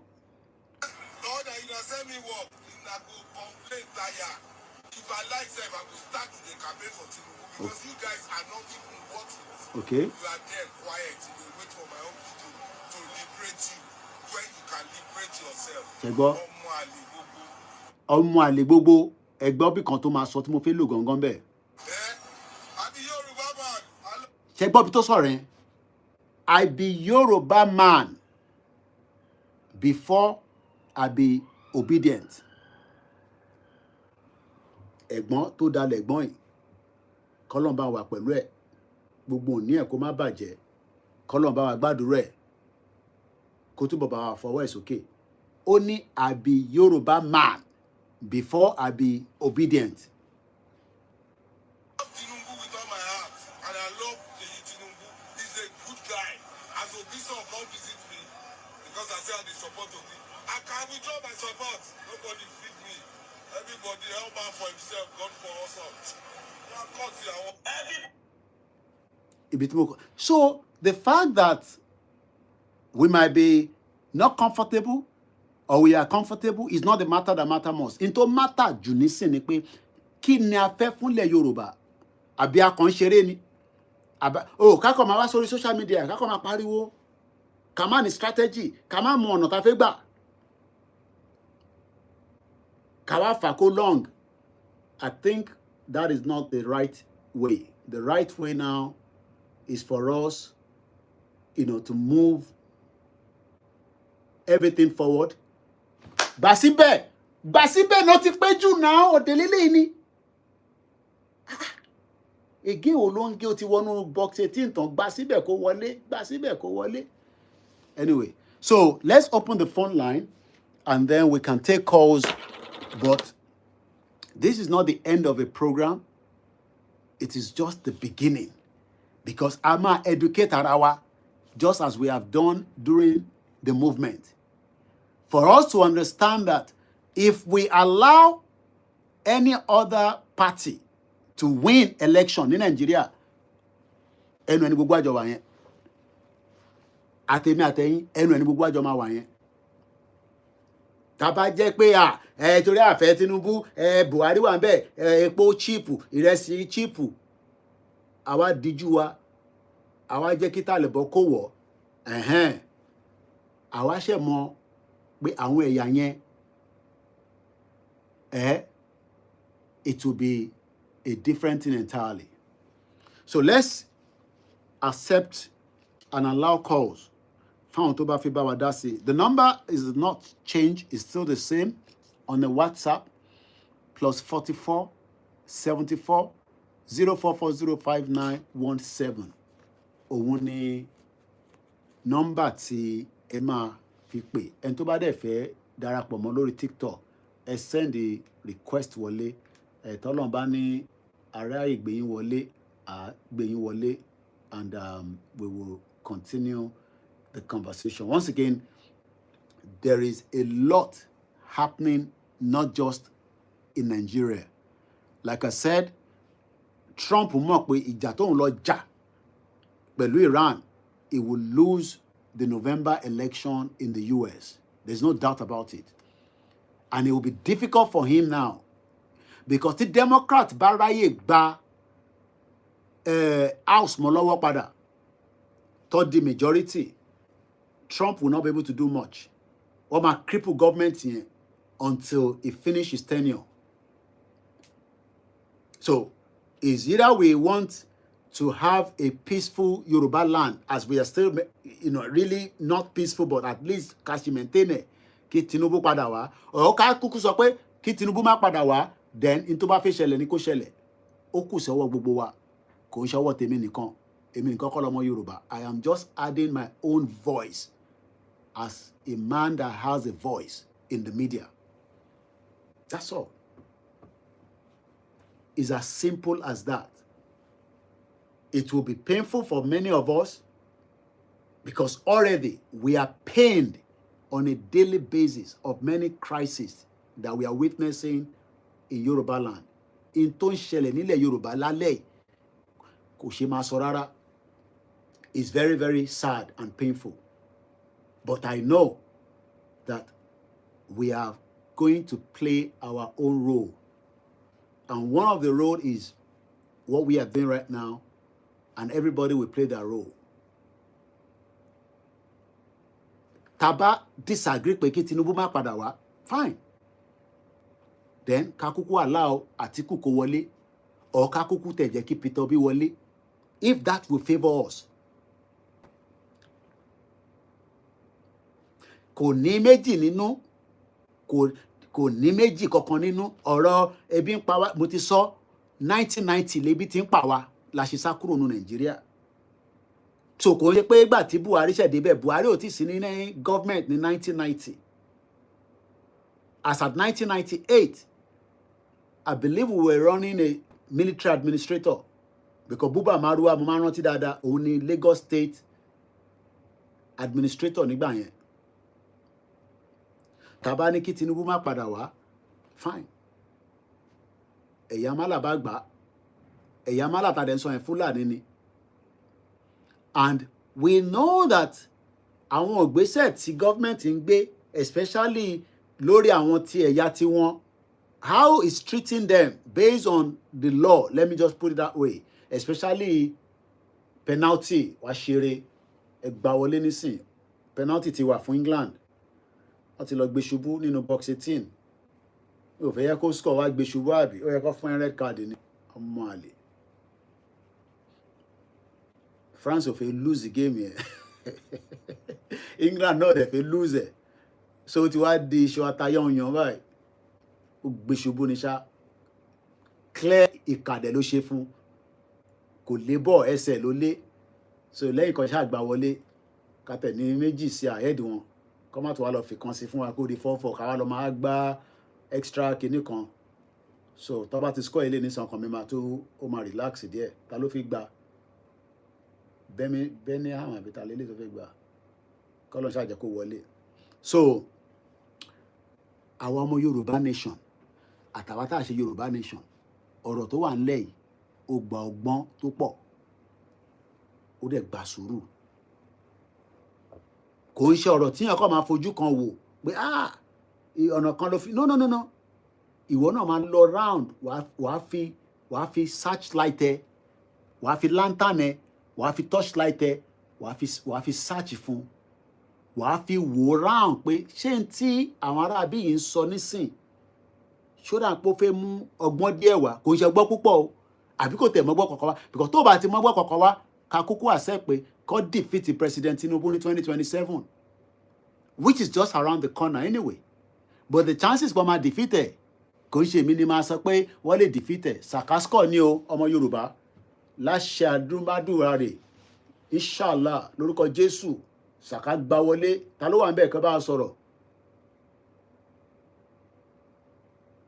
Ta ló wọlé nísìn ẹ bá wa sọ̀rọ̀ lórí, ẹ bá wa sọ̀rọ̀ à ń gbọ́hùn yín, èmi fẹ́ wo penalty yẹn.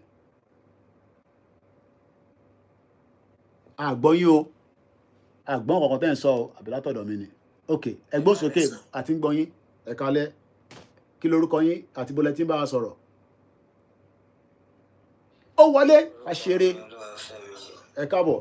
Ó wọlé, Sàká ti wọlé, ọmọ Yorùbá, ẹ bá mi ṣe hallelujah, hallelujah, hallelujah, hallelujah, Hosanna, Hosanna, iye, ẹ̀yin Olúwa lógo, ògo. 5-4, no 5-3, ó yẹ gbọ́n sókè, ọkàn mi ṣe balẹ̀ nísìn ni, kí France máa wá méjì sí nísìn. Ẹ kálẹ́ sà, ẹ kálẹ́. Ẹ káàbọ̀ sà. Yes sà, lórí ọ̀rọ̀ tẹ́ ń sọ, ẹ má bínú sà, gbogbo ọ̀rọ̀ tẹ́ ń sọ látàárọ̀ ni mò ń fetí sí ló dẹ̀ ń yé mi. Ṣé mo wí pé ọmọ Yorùbá ni mí lóòótọ́? Bàbá, nígbà tá a fẹ́ dìbò, bàbá la dìbò fún, kò séyàn míì tá dìbò fún. Bẹ̀tẹ̀ má jẹ́ ká parọ́ fúnra wa, bàbá yìí disappoint wa.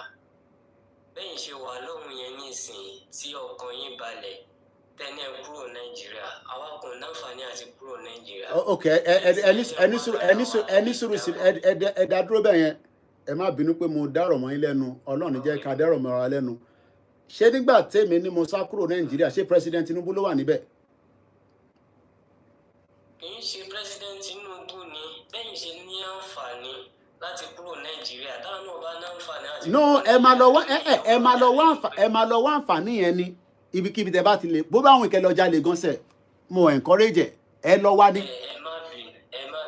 Ẹni sùúrù ẹja gbọ́dọ̀ wáyé. This is why I said in tó mú ìyá tèmi kúrò Nàìjíríà in the 90s is because Nàìjíríà ò sunwọ̀n, kò dẹ̀ gbádùn, kò dẹ̀ lè tí ìgbádùn nísìnyí kò jẹ́ kó padà wá tó fi kú sí London. Ẹ fi pé ìyá ẹ fi kú sí London ni.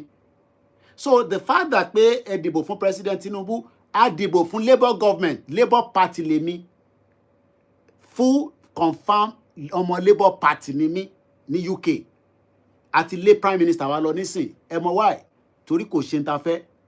So government kankan ní dé tó máa ṣe, kódà ẹ sọ pé àwa náà fọkàn balẹ̀, a dúpẹ́ fọ́lọ́run, but there is still pressure here. Kò mí pé pressure sí lọ́dọ̀ yín, but máa jẹ́ kẹ́ land again, torí inú mi tẹ̀ ń dùn pàtí score nísìn anyway. So but the fact that pé mo láǹfààní yẹn, ẹ̀yin náà láǹfààní àti kúrò nínú Nàìjíríà, kò sẹ́ni tó ń dì yín mú.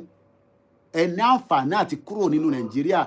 Ọ̀nà tẹ́mi fi kúrò ó lè má jẹ́ di same ọ̀nà lẹ́yìn máa gbà, but ẹ láǹfààní àti kúrò nínú Nàìjíríà. Àìmọye àwọn tó ṣẹ̀ jápa náà tó ń lo COS tó fi jápa, ẹ̀yin náà ẹ wá àǹfààní tẹ́ fi jáde, because Nàìjíríà tó ti damage, tí a dey expect pé kí President Tinubu wá fix within 4 years, even within 8 years, irọ́ là ń pa.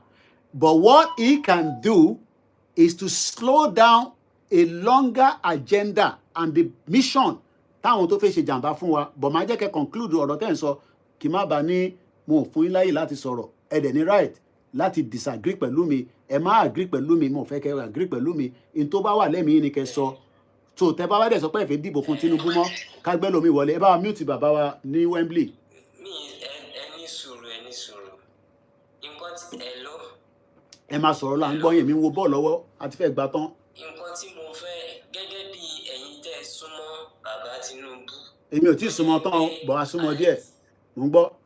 Ẹ súnmọ́ díẹ̀, at least nǹkan tẹ́ ń sọ yìí nísìnyí, ó máa ná èèyàn tó ń gbọ́rọ̀ yìí tó jẹ́ pé wọ́n lè reach pẹ̀lú wọn. Okay. Tó jẹ́ pé wọ́n lè fi gbọ́ nǹkan confirmation àwọn èèyàn. Okay, feedback ló ń pè nílùú òyìnbó, àwọn feedback yín.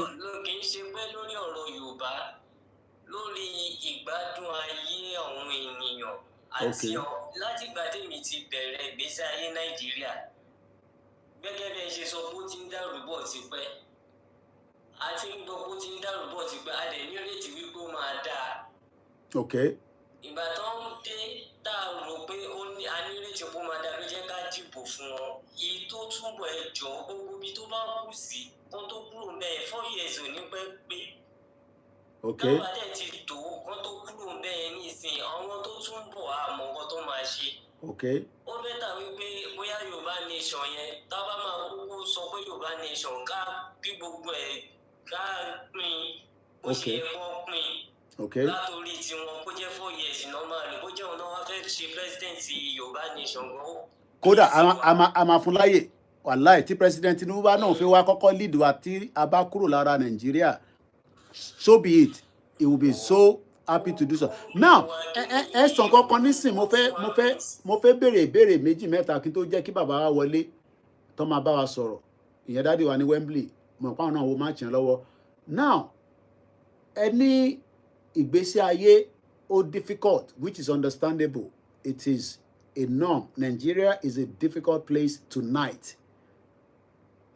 Máa ń sọ lórí ètò, ẹni tó bá lè japa, tó bá láǹfààní japa.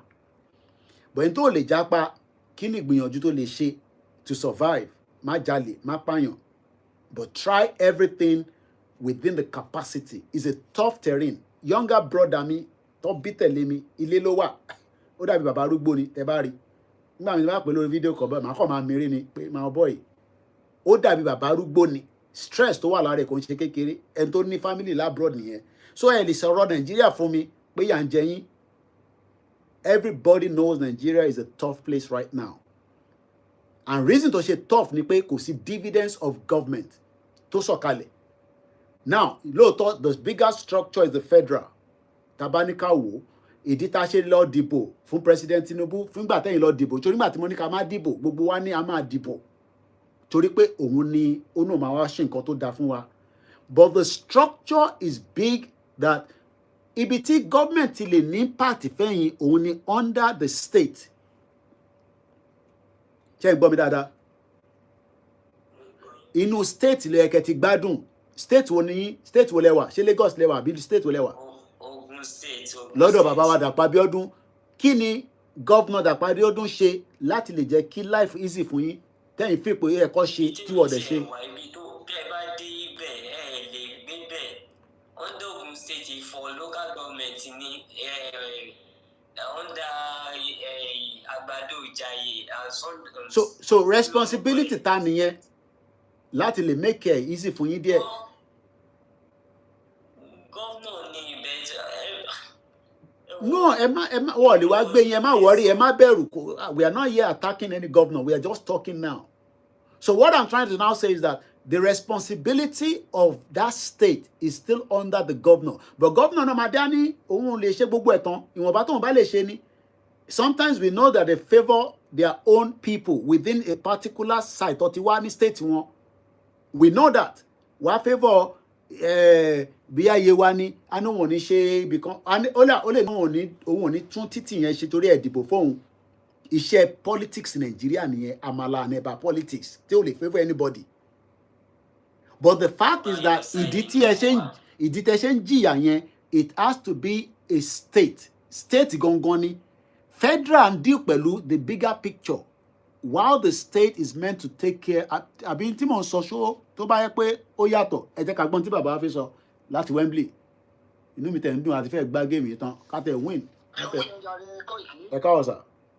Ọ̀jàre ṣe rí nǹkan tó jẹ́ pé nǹkan tó ń dùn mí ni pé ìpínlẹ̀ kan wà tá à ń pè ní political maturity tí máa ń sọ àdìmọ́sọ tí ìjọba wà táwọn á pè ní civilization tí ìjọba civilize ara ẹ̀ ló bá mọ̀ nǹkan tó pè ní politics á ti mọ̀ pé mo máa ń sọ lórí program kan àwọn kan wà tẹ́ pé lórí program fún olómi wà lé ní bí o lọ sókè mo kàn wà ń sàlẹ̀ ńbẹ̀ torí wọ́n máa ń bú mi ni ọ̀gbẹ́ni kan ó wá sọ̀rọ̀ ńbẹ̀ ó ní mo sọ pé Sunday Igboho pé Sunday Igboho ọmọ mi ni pé kinní kan pé nítorí pé mo fi degrade sẹ́yìn Sunday Igboho àwọn wàhálà ẹ̀kẹ́ ẹni wàhálà ẹ̀kẹ́. France due to score Ọlọ́run ló ní ká gbá penalty yẹn àwọn máa lè France due to score. ó ní mo sọ pé Sunday Igboho káńsọ̀ di ewé sin ṣọ̀ṣì káńsọ̀ pé kinní kan ni mo dọ̀ ọ̀gbẹ́ni wá mi rọ̀ àdó wọn ní kí n come up kí wọ́n máa sọ̀rọ̀ mo ní wá ní òòlù I don't want to talk to the barbarians. ó fi kọ́ bẹ́ẹ̀ wà bí nǹkan tẹ́ ń sọ láti ọdún kẹta náà lẹ sọ tẹ́ sọ lánàá lẹ máa sọ lé ní òun náà lẹ sọ lé lẹ máa sọ lọ́la. mo ní ẹ máa mo lórí program kan mo sọ fún ọ pé àwọn program tó yẹ pé gbogbo wọn tó yẹ pé Yorùbá program tó ti bá lọ sọ́dọ̀ adé bí ń sìn wọ́n yóò kéèsì Tinubu tó bá lọ sọ́dọ̀ adé ìwà wọ́n lọ sọ́dọ̀ Yorùbá ni wọ́n kéèsì Tinubu tó bá dé lọ sí ọ̀dọ̀ yékùs gbogbo wọn ló kéèsì Tinubu. So okay, any sùúrù daddy, based on analysis àti tẹ́ ń gbọ́ níbẹ̀ tó bá yìí ti Tinubu ta ni wọ́n fẹ́ kó wá ṣe. Ẹ̀ka tí mo sọ náà nìyẹn mo wá bí wọ́n gbà mí wà tó bá wò ó títí pé tí ẹ bá bọ́ sáré wọn tẹ́ ẹ bá ti sọ nǹkan táwọn ń sọ wọn máa bu ẹni àbí ká máa ṣépè mo sọ pé wọn civilize they are not civilized because tó wá jẹ́ pé mo ní right àti vote fẹ́ tó wù mí kí ló wá ń bú mi fún pé sọ pé ẹ pé Tinubu ni mo ní ọjọ́ kan mo sọ fún mi ẹ má dá gbogbo ẹ̀ lórí Tinubu ẹ fọ́ kí ní tẹ́lá mọ̀ nǹkan tó pè ní politics ẹ fọ́ gbogbo ẹ̀ sí wẹ́wẹ́ bó ṣe sọ lẹ́ẹ̀kan yẹn tó sọ fọ́ gbẹ́ni pé ṣe bó ní gọ́vnà gbogbo ẹ̀ lẹ́dà lé Tinubu ẹ̀ tẹ̀ dá sọ nípa gọ́vnà yín ẹ̀ sọ nípa sínétọ̀ yín tó nípa security vote ẹ̀ bá sọ nípa security Tinubu lè máa blame tó bá sọ nípa economy Tinubu lè máa blame tó bá sọ nípa oúnjẹ òsì Tinubu lè máa blame ó ní ok nínú àwọn tẹ́ tó ń bọ̀ ṣe tẹ́ ń sọ tí gbogbo yín sọ pé Àtíkù ni Àtíkù ẹ̀ ṣe pé Fúlàní ni ṣé kìí ṣe fẹ́ Fúlàní ló máa ṣe ni ṣé kò ṣe fẹ́ fún lọ́fẹ́ láti ṣe ẹ wá rí i pé tí Àtíkù bá débẹ̀ sẹ́ àwọn èèyàn ló máa ṣe àwọn ẹni ó ṣọ́ pé kò wọlé báyẹn kó fara máa wọ èèyàn tiẹ̀ ni bí Buhari ṣe bó ṣe rí nìyẹn gba ojú wa fọ́ọ̀n gbà yẹn Tinubu gan ọ̀dà sáà nígbà yẹn pé Buhari tó ń bá gbé síbẹ̀ pé ìfẹ́ àwọn ọ̀fẹ́ ló máa wá ju ok tó yẹ pé òbí ni tí òbí wà ṣe ẹnu ọ̀fẹ́ tó wà ní òbí ni òbí fẹ́ pé àwọn Fúlàní fẹ́ lò ó ni òbí ìdẹ́bẹ̀ ẹ̀sẹ̀ kan mọ́tò lè jẹ́ kó lo 6 months kan tó gẹ́rì ìbílẹ̀ kan tó gbé àwọn Fúlàní síbẹ̀ kí kó àkókò tó ní oṣù Fúlàní ni kí ló fẹ́ sọ fún mi ó ní ok ṣé ká dúró dìgbà èmi tó yẹ pé mo jẹ́ Yorùbá nation agitator ṣé kí n dúró dìgbà tí ṣé Ìgbò ló fẹ́ fún wa ní Yorùbá nation àbí Àtíkù ló fẹ́ fún mi ní Yorùbá nation tó bá tẹ́ bá wò ó psychologically mo máa sọ kíní kan nígbà tí bọ́ọ̀ yẹn tó ń bú mi pé ẹni Sunday Igboho ṣe ló lọ dé fìlà kíní kan ṣe mo wá mo ní mọ nǹkan táwọn pè ní Yorùbá sọ pé mo ní òyìnbó sọ pé give what you get to get what you want àbòyẹ mo ní politics nìyẹn tó bá fẹ́ mọ̀ bọ̀ wà wá ìlú kò fi sí di tó bá rí pé o jọ ń àsomọ ẹ ìgbàlú rẹ̀ wọ́n bọ̀ mo ní kí n ṣe pé mi ò sọ pé Tinubu ọ̀bọ o but ẹni tẹ́ni kò kàwé tẹ́ni kò kà ó mọ nǹkan tó ń ṣe ó kì í ṣe ní kí Tinubu kó jáde. Adúpẹ́ fọ́lọ́run England ti win. Kó máa bú ẹni tó release ẹ̀. Ẹ mọ̀ kàtà pé lágbàá wọn ẹ kọ́ ṣé ìgbà tán. Mo kí ìyàwó Fatima ẹ̀ṣẹ́ yìí tẹ́ wà lórí ètò. Ìgbà tó release Mandela ṣé declare ọlọ́ọ̀bàjà ni ṣé Mandela lọ́ọ̀bàjà kò lọ́ọ̀bàjà náà declare ọ̀rọ̀ tó release Mandela after 27 years in jail. Ẹ̀yìn ìgbà ẹni Mandela dé podium tó sọ fún ọ pé àwọn funfun rò kó fẹ́ wá revenge ní ó ní no let us forgive them. Nǹkan tó sọ nìyẹn because mo kéde òbá ní kò máa revenge ẹni gan tó release funfun ni. Bẹ́ẹ̀ni. Adara ẹ̀ ìyẹn kí wọ́n ìyẹn tí ẹ̀rẹ̀ ni ó máa di ó yẹ pé bẹ́ẹ̀ fi ibi sólóore ni ó ní let us forgive them.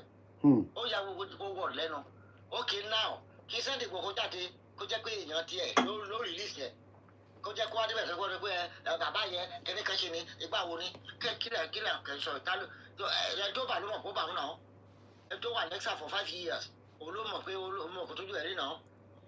Ó dá mi lójú ká ní pé kádúpẹ́ lọ́ọ́ pé ìyàwó Sunday àti àwọn ọmọ ẹ̀wọ̀n sí Nàìjíríà ni bó ṣe àtàkì ẹ̀ mọ àwọn tí wọ́n bá àtàkì mẹ́ni ká ní pé ìyàwó àtàwọn ọmọ ẹ̀ wà ní jẹ́ni July 4 tí wọ́n lọ àtàkì ẹ̀ yẹn kí nǹkan mìíràn bá máa sọ ọ́ sí náà. Ẹ parọ́. ẹ ti máa pa wọn ni. Ẹ parọ́ bẹ́ẹ̀ni. Àwọn wọ́n tún pa àdùnkán wọ́n pa bọ́dà ìwọ̀n. Alhaji Fatai. Ok ẹnìkan wá sọ fún mi sìn pé politics ló dé lẹ́yìn ajá ká pé ẹni tó èmi ò jẹ́ ni wọ́n máa sọ fún pé mi ò sínú pátì kankan bọ̀tí ó ti délé ẹsẹ̀ yẹn oníkàkùn ló ń jà fún èèyàn ló tún fi jà fún èèyàn tiẹ̀ àwọn Fúlàní ṣe náà tí Buhari bá tí àgbà tí wọ́n débẹ̀ àwọn ẹrù fáìbù àwọn yẹn ló máa rìlíìsì pé wọ́n bá bẹ̀ sí wọ́n bá ṣòro bí agbọ́n wọ́n á máa ṣòro bí agbọ́n ni àwọn Màlàmí. Bẹ́ẹ̀ni Adúpẹ́ fọ́lọ́ England ti win. Ọdún Fúlàní Màlàmí lágbára ẹgbẹ́ ìpè yẹ ẹ̀sọ́ ló mú yín sí náà èèyàn tèmi ló wà bẹ́ẹ̀ Àtíkù wọlé ẹ̀rẹ̀ nìkan fún pé ṣé Fúlàní náà tó fẹ́ ìdí. so àbí mi ò gé síbò tó bá kó pé kí n kẹ́ ṣe èèyàn tèmi ni ní Tinubu olólè fún wa ní kàtà à ń fẹ́ ó dẹ̀ mọ̀ kẹ́ tó ṣe nígbà tí mo máa sọ kébi kárí kékulé kó gbọ́ kó sọ fún toko nígbà tí Ládọjà lọ́ba tó sọ pé ọmọ òun ni Sunday Igboho máa wòlé níṣẹ́ àmọ̀ kẹ́tọ́ àmọ̀ agreement tó ń jẹ oríṣi náà àbúyẹ àgbẹ̀yẹ sà oríṣi agreement tó ké jẹ́ kó tèmi náà bá ṣe tèmi ókè wọ́n ìgbà tó dé jáde lóòótọ́ ó dé stick lórí nǹkan tí Ládọjà so lè disappoint Ládọjà náà. Bẹ́ẹ̀ni, give what you get to get what you give. Bẹ́ẹ̀ni, to get what you want. Bẹ́ẹ̀ni. Bàbá Adé sọ ó lè plead fún pé ìwọ fi lè má filẹ̀ ọmọ mi ní bá bàtà ọ máa gbọ́. Àbóyẹ ó lè dísẹ̀ tán kó wá máa ta ẹ̀ mọ owó ẹ̀ tán búlọ̀kì mẹ́rin ni. Kó wá dé pé kìnìkan yìí gbàdá gbé lọ sí lọ́gbé wọn lọ sí nọ́ọ̀sì court tán jẹ̀bi Màlàmí yẹn ló gbẹ̀sẹ̀ lé gbogbo kìnìún yẹn. Ọlọ́wọ́ mú Màlàmú lé lọ́wọ́ ọ̀sìn àwọn àti wàá sọ pé ká tó padà sí ibi ọjọ́ kínní ká tó wá gbé ìjọba léwọ́ Fúlàní tó ní wọn ọmọ kan tó ṣe náà bó ṣe sọ pé eléyìí mo mọ̀ pé Tinubu ọmọ kan tó ṣe Yorùbá nation ti dúró bó ṣe sọ lánàá lórí program ẹ̀ lẹ́nu gbọ́ Yorùbá nation ti dúró already but bàbá Akíndélé yóò gọ̀nà tó ń láti sọ pé bàbá ìwọ ẹdúró síbẹ̀ náà ọmọ kan tí mò ń ṣe Tinubu ọmọ kan tó ṣe àwọn èèyàn wa ló sọ pé gbàtọ̀gbẹ́ni ẹ máa sọ̀rọ̀ lẹ́kẹ̀ẹ́ ó ní Tinubu ó ló disappoint wa ló sọ ó sì pé gbogbo wa ló disappoint but ó mọ̀ pé kò sí bí ò ṣe lè ṣe bí wájú ò ṣe lọ ẹ̀yìn ṣe padà sí ni lọ́rọ̀ wa gbogbo ẹ̀yìn tẹ́ jẹ́ Nàìjíríà gbogbo kò sẹ́ni tó gọ̀ Yorùbá kò sí níbi Ìgbò kan ò ní wá ṣe nǹkan kan fún wa kò sí mi ò hate Ìgbò àmọ́ fẹ́ kí Ìgbò kó di president náà but lóyún bó ṣe bí nǹkan ṣe ń lọ ṣe náà Tinubu la nídò òun ló lè fẹ́ nǹkan tó wà ní nǹkan tá à ń fẹ́ so àwọn mẹ́wàá tẹ́ pé ojú nǹkan tó ṣe Tinubu tó fi gbé Buhari síbẹ̀ òun ló ṣe Òbí ìsìn nǹkan tó ṣe nìsín náà tó lọ mú kó àkóso ló lọ fi kó fi ṣe báyìí ẹ̀ tó bá tó yẹ pé òun ló wà ń bẹ̀ sí náà òun náà tó máa regret o àgbọ̀yé nǹkan tí Fúlàní máa ṣe fún òun yẹn nǹkan tó máa ṣe fún Òbí á yàtọ̀ torí àwọn gan-an náà fẹ́ kí Nàìjíríà fún ẹ̀ àwọn gan-an ni náà fẹ́ kí Fúlàní kì í ṣe Yorùbá náà fẹ́ kí Ìgbò di president náà àwọn Fúlàní gan-an ni. wọ́n dẹ̀ fi lo template Peter Obi láti fi họ́ọ̀tì ilẹ̀ Yorùbá ni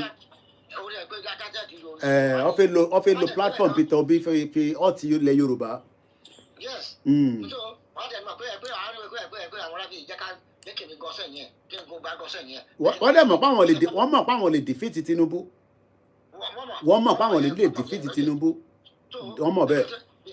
Ìkànnì bá ṣe nìyẹn tó mo sọ pé jẹ́ kí Tinubu kẹ́ tó ẹni tó bá sọ pé òbí ò ní kábàámọ̀ kó yọ yẹn kúrò bẹ́ẹ̀. Bí Tinubu ṣe kábàámọ̀ pé òun gbé Buhari síbẹ̀ bẹ́ẹ̀ ni ọmọ Ìgbò ṣe máa kábàámọ̀. The person ni pé kúkú paramọ́ Biafra rẹ̀ tèmi ni ẹ o. Tó bá jẹ́ pé kí ni kọ́jú ni wọ́n dẹ̀ níjẹ́ kó ṣe ẹ̀ṣẹ̀ bí ṣé bọ́ wà ní ọkẹ́ kí wọ́n wá dé bẹ̀rẹ̀ sí kí wọ́n wá jẹ́ kó rìlíìsì Nnamdi Kanu ni.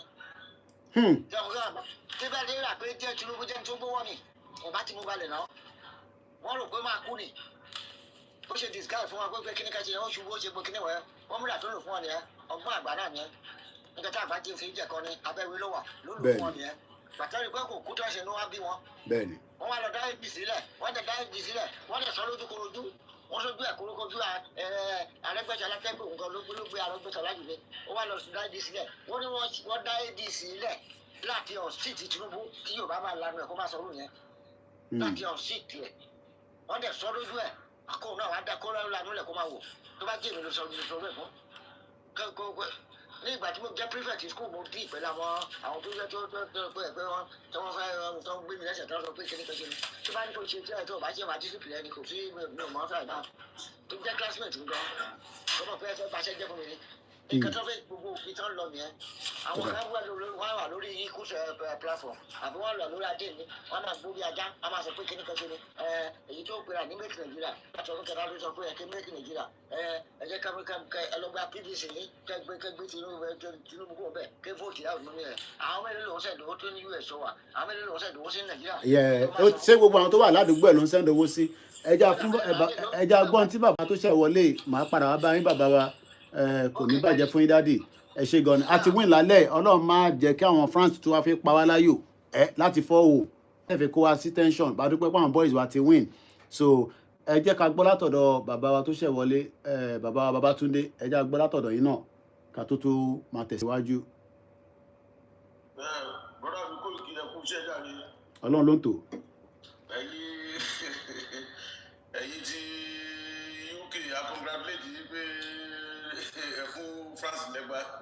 àti nà yín o ẹ̀yin Faransé kọ̀mátà pẹ́ tù. Amẹ́ríkà lè gbé wàásù. ọmọ ìyá kan náà kọ́ ni ẹ̀yin àti Amẹ́ríkà ti France ṣèbí Trump àti ta ló wà bẹ́ẹ̀ lọ́dún ní France ṣe Macron ìbí pàdé ní gbogbo yín anyway ẹja gbọ́n tẹ pé báwa dá sí lálẹ́ báwo la Amẹ́ríkà state wo lẹ́wà. Pennsylvania. àdúgbò ńlá nìyẹn ó yẹ ẹ bá wa dá sí. inú mi tiẹ̀ lò ní for topic ten treat lálẹ́ because àwọn youth wa particularly àwọn ọmọ wa gbogbo ìjà tá à ń jẹ́ gbogbo tí àgbàlagbà bàbá bá ń jẹ́ Akíntóyè.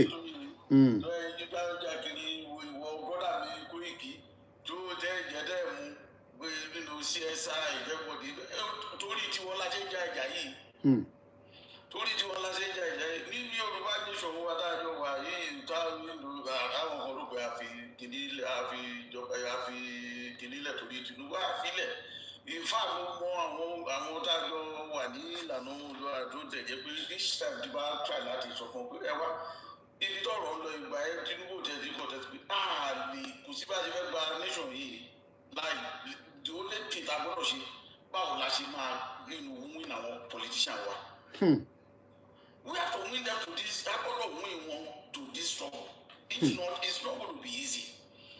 Torí àwọn ẹgbọ̀ngbọ̀ngbọ̀n ni world bodies máa lísì sí culture àwa tá à ń pariwo tá a gbé dání kọ̀kọ̀kọ̀ yìí àwa kan máa lead ẹ̀ ní but voice tí wọ́n á need ẹ̀ no matter what. Inú mi dáwà dùn wẹ́n nínú ìgbà tí leadership Yorùbá ní Yorùbá ló máa jẹ́. Kábíyèsí ẹ̀. Pẹ̀lú gbogbo recent studies tó jáde ní genealogy in terms of genes DNA everything bẹ́ẹ̀ ni èmi náà rí gbogbo ẹ̀. Recent study tó jáde ní sọ pé àwa Yorùbá gangan Yorùbá ni the only race ever in the entire world. wọ́n mọ̀. tí ò tinú ẹranko jáde tó jẹ́ pé àwa gangan ni Ọlọ́run dá every other race all over the world wọ́n ní DNA ẹranko kan lára ẹ̀dá kan wá from Neanderthal àwọn míì wọ́n discover pé ẹlẹ́dẹ̀ wà náà accessory wọn ilé ìdájà wà náà accessory ilé tí dinosaurs wà ní accessory bẹ̀gbà tí gbogbo test wọ́n ṣe ní West Africa wọ́n pé àwọn Yorùbá ìwà distinct títí lọ dé Brazil títí lọ dé Cuba pé àwọn people ìwà distinct kò sí trace ẹranko kan ìdí ẹnu ẹranko kan ní ara wa. That is, a recent study. That is a big thing that we are proud of. Àwọn ọmọ ìlú brother mi young man tó sọ̀rọ̀ before daddy wa tó ń sọ̀rọ̀ sí. You see the way the man he was talking. It is because he does not know his history. We have to go back. We have to teach our people the history, of ourselves, of our struggle as a race. I got to call one. There is, one of our brothers called him from America in Mayewa. Who then sold them by very terrible story. Very, very terrible story of how that is the hatred that we impose in this one. Kò ṣe kékeré. Àmọ́ kò sẹ́ni tó mọ̀ yẹn. Ọmọ máa yẹn, ọmọ 11 year old. Ó gbé ọmọ ẹ̀ ní travel nǹkan tí UK kò sí much difference. Ní UK àti America, the same culture ni. Bí a ṣe wà ní sọ́mà sí kí mo ṣọ́ gbogbo àwọn àbúrò mi lọ́dọ̀ ẹ̀ sí, wọ́n wà ní sọ́mà camp àbí. Bẹ́ẹ̀ni. Máa yí dẹ̀ bọ́mọ ẹ̀ lọ sọ́mà camp. Bó ṣe lọ pa inú bí ó dẹ̀ níbẹ̀ sọ́mà camp director dẹ̀ ó kí àwọn àfisí gúrùpù bàbá ẹ̀ kó lọ gúrùpù bàbá ẹ̀ ọmọ ẹgbẹ́ kan wá wà ní ọmọ ẹgbẹ́ yẹn 9 year old. Ọmọ 9 year old ọmọ ẹgbẹ́ ó jẹ́ ọ̀pọ̀ ọmọ yẹn yarí. Ó lóun lè bá ọmọ Yorùbá yẹn wà ní December. Sọ́mà camp director wá bẹ̀rẹ̀ lọ́gbẹ́ ní wáyé ó ní their betrayers. Language tó máa ń lò jù nìyẹn. Ó like èdè yẹn gan. Ó máa ń lo èdè yẹn gan seriously bẹ́ẹ̀ ni. Betrayers wọ́n dẹ̀ pé àwọn ọmọ wa irú àbúrò wa tó kọ́ sọ̀rọ̀ lẹ́ẹ̀kan. Somebody like him has never asked, even though it's Yorùbá kò ever béèrè rí bẹ́ẹ̀ tẹ̀ wá. Àwọn bíbí yìí ló wà ní betrayers. Tó bá gbé ó ṣàkóso òyìnbó bí ó ṣe ń sọ̀rọ̀. Kí ni meaning betrayer? For me to betray you, my brother, ó mi gbé máa jẹ́ dídọ́lá agreement kan. Àjọlá ní nǹkan tí wọ́n á dà ẹ́ àbí. Bẹ́ẹ̀ni. Àdéhùn wo ni bàbá wọn nílẹ̀ Ìgbò àti ìyá wọn nílẹ̀ Ìgbò tí wọ́n ti ẹ̀ bá ṣe pẹ̀lú àwọn Yorùbá yìí? Ó yà mí lẹ́nu. Dáadáa wọn. Nobody, no matter how well read the Igbo person is, kò ever bìrì lọ́wọ́ àwọn péré nínú àwọn. Ẹ̀yin ọkàn wọn, ìtọ́ bá ti sọ fún wọn náà pé mọ́ọ̀lù ẹ̀ ni wọ́n one way traffic. You can imagine the kind of hatred téèyàn kan ṣì gbè sínú ọmọ díẹ̀ at this time and age. Làwọn ọmọ tí wàá máa wọ́n tún they teach you, it's just a system tí wọ́n fẹ́ máa tọ́. Up England. Irú àwọn wa tó sọ̀rọ̀ tó bí irú bọ́ tó sọ̀rọ̀ lẹ́kọ̀ọ́, it is the same system táwọn tó gbé religion wá. Tó gbé Christianity wá, tó gbé they teach you to hate yourself. And to hate your own culture. Exactly. They teach you to hate the Bẹ́ẹ̀ni. Because that's the only way they can conquer you. Particularly Jordan is superior to them, to their own. Ẹ mọ̀ pé mo sọmọ́rọ̀ lẹ́ẹ̀kan that we will not allow àwọn ẹ̀yà wa kejì kó lò wá against Tinubu. So anybody tí wọ́n bá ń lò against Tinubu, irú àwọn èèyàn bẹ́ẹ̀ yẹn a gbọ́dọ̀ check DNA wọn ṣọmọ Yorùbá gangan ni wọ́n.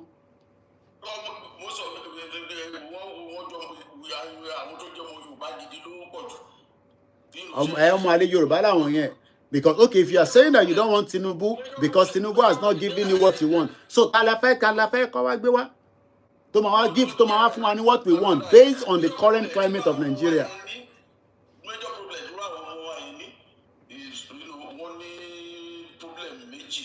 Number one, most of them came in contact with social media very late, so they are too eager to belong in social media. Wọ́n wà too eager láti assert ara wọn láti àìkú àbẹ̀ ìmúlọ́wọ́ àbẹ̀. So what did they go with the trend? Kí ló trend? And then so most of them are also looking for followership. What the people that want to sorrow, àwọn Igbo kan máa like àwọn dẹ̀ like àwọn platform bẹ́ẹ̀ yẹn. We saw it now, especially when we were having relationship with them. Ẹ̀rí pọ̀ lórí platform nígbà ìbọn nígbà tó rí pé ó dà pé bọ̀bọ̀ yìí ó dà pé lè san lórí díẹ̀ o.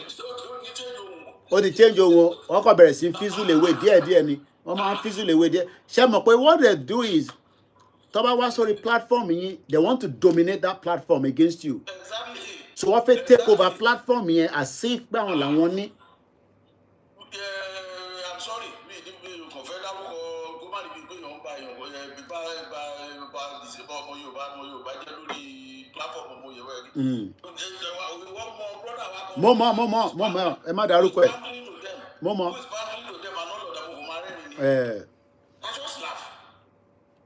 Nígbà tí yẹn bá tẹ nígbà tí irú boy yẹn tó bá ń búrú Baba Akintoye at 92. Baba Akintoye is a well-read person. And pé àjà lẹ́nìí pé àìsọ gbogbo ọ̀rọ̀ Yorùbá nation tá gbé dání gan pé orúkọ ẹ̀yà wa gbọ̀ngbọ̀ngbọ̀ngbọ̀ lẹ́nu àwọn àgbàlagbà lẹ́nu àwọn bàbá ńlá bàbá wa. Kírú yẹn máa jáde kó sọ pé òun fowó oúnjẹ ránṣẹ́ sí Baba Akintoye. Ṣé Baba Akintoye ò láwọn ọmọ tó ń fún lówó oúnjẹ? Yorùbá kọ́ lórúkọ ẹ̀yà wa gbọ̀ngbọ̀n o the first name tí a kọ́ ní òun ni ọmọlúwàbí náà pè wá. Bẹ́ẹ̀ni. Tó bá fẹ́ sọ pé Yorùbá lẹ́ni ìwádìí ọmọlúwàbí ni nǹkan tó ń pè wá nìyẹn. Kọ́ ọmọlúwàbí máa wá no matter what. Ó dẹ̀ ajáde àwa wa gbádá ó wá ń sọ̀rọ̀ sí bàbá tó tó bí bàbá ẹ̀ gan. tó tiẹ̀ dídì wá ṣe àṣọ ọmọlúwàbí ò lè jẹ́ kó wẹ́ bá sọ̀rọ̀ sí láíláí. But ó dénú oyè bíbó ṣọmọ owó Ìgbò ó kàn rí bí olúkúsì ní. It's a terrible situation that we found ourselves.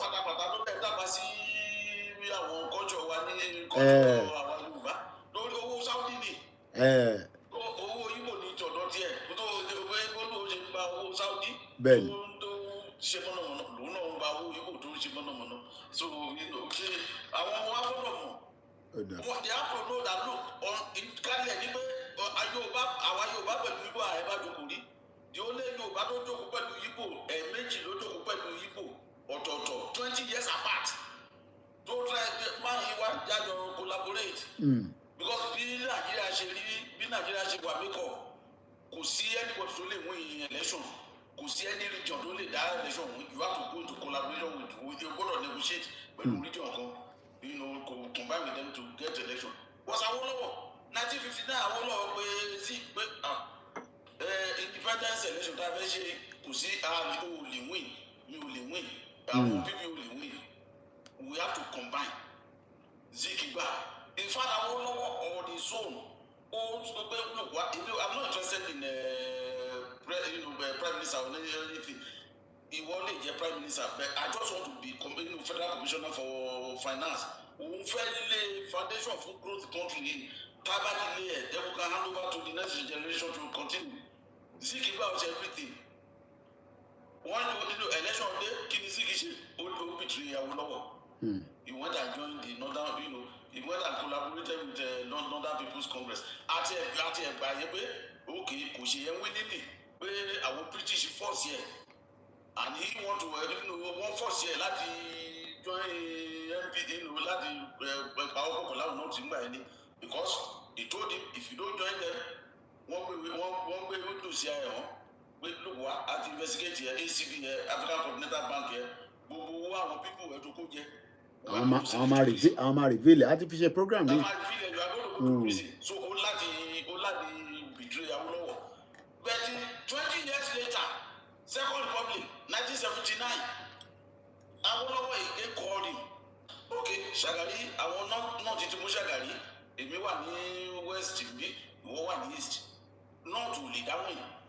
If you lè dáwìn, ìwọ náà lè dáwìn. Why not we combine? I will be the Minister of Finance. You go and be president. Willingly ló fúnra ẹ̀ wá. Ó dẹ̀ agree.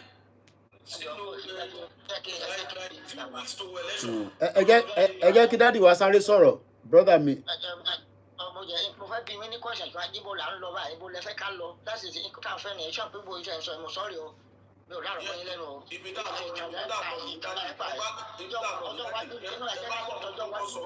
mo láwọn ẹ̀jẹ̀ ká ọmọ tó sọ sọ̀pọ̀ ti. ṣé ìṣù rẹ̀ sọ ìgbogbo ìṣù bí ọ̀gbẹ́ nǹkan tẹ́ bá ṣàbọ̀ bọ́ọ̀lì ó ń dè tell us what we know. àbóyé nǹkan táwọn òyìnbó sọ fún wa ní nǹkan táwọn ọmọ. àwọn ọmọ tó kọ́ sọ̀rọ̀ ṣáájú yín dádì wọn ò ẹgbà pé nípa ìṣù ṣé wọ́n fi ìṣù ẹgbọ́n ìṣù yẹn ló máa ń pàjà ibi tá à ń lọ nǹkan tá a fẹ́ ká mọ̀ nìyẹn nǹkan tó wà ní kí bàbá mi lọ 2027 election ibi tá à ń lọ okay dádì ó kè mí sọ̀rọ̀ mọ́. ẹ̀jẹ̀ ká mọ ibi tá à ń lọ ló ń bọ̀ èyí sì lẹ́ sọ ìkàlẹ̀ ń pa fún wa. jẹ́ wà pé èyí tó wà nípa èmi tí mo wà ní bá àmì 81 nǹkan tí mo mọ̀ ẹ tí wọ́n máa sọ pé mi. dájú ìkọ́tẹ́ yìí mọ́ nìyẹn.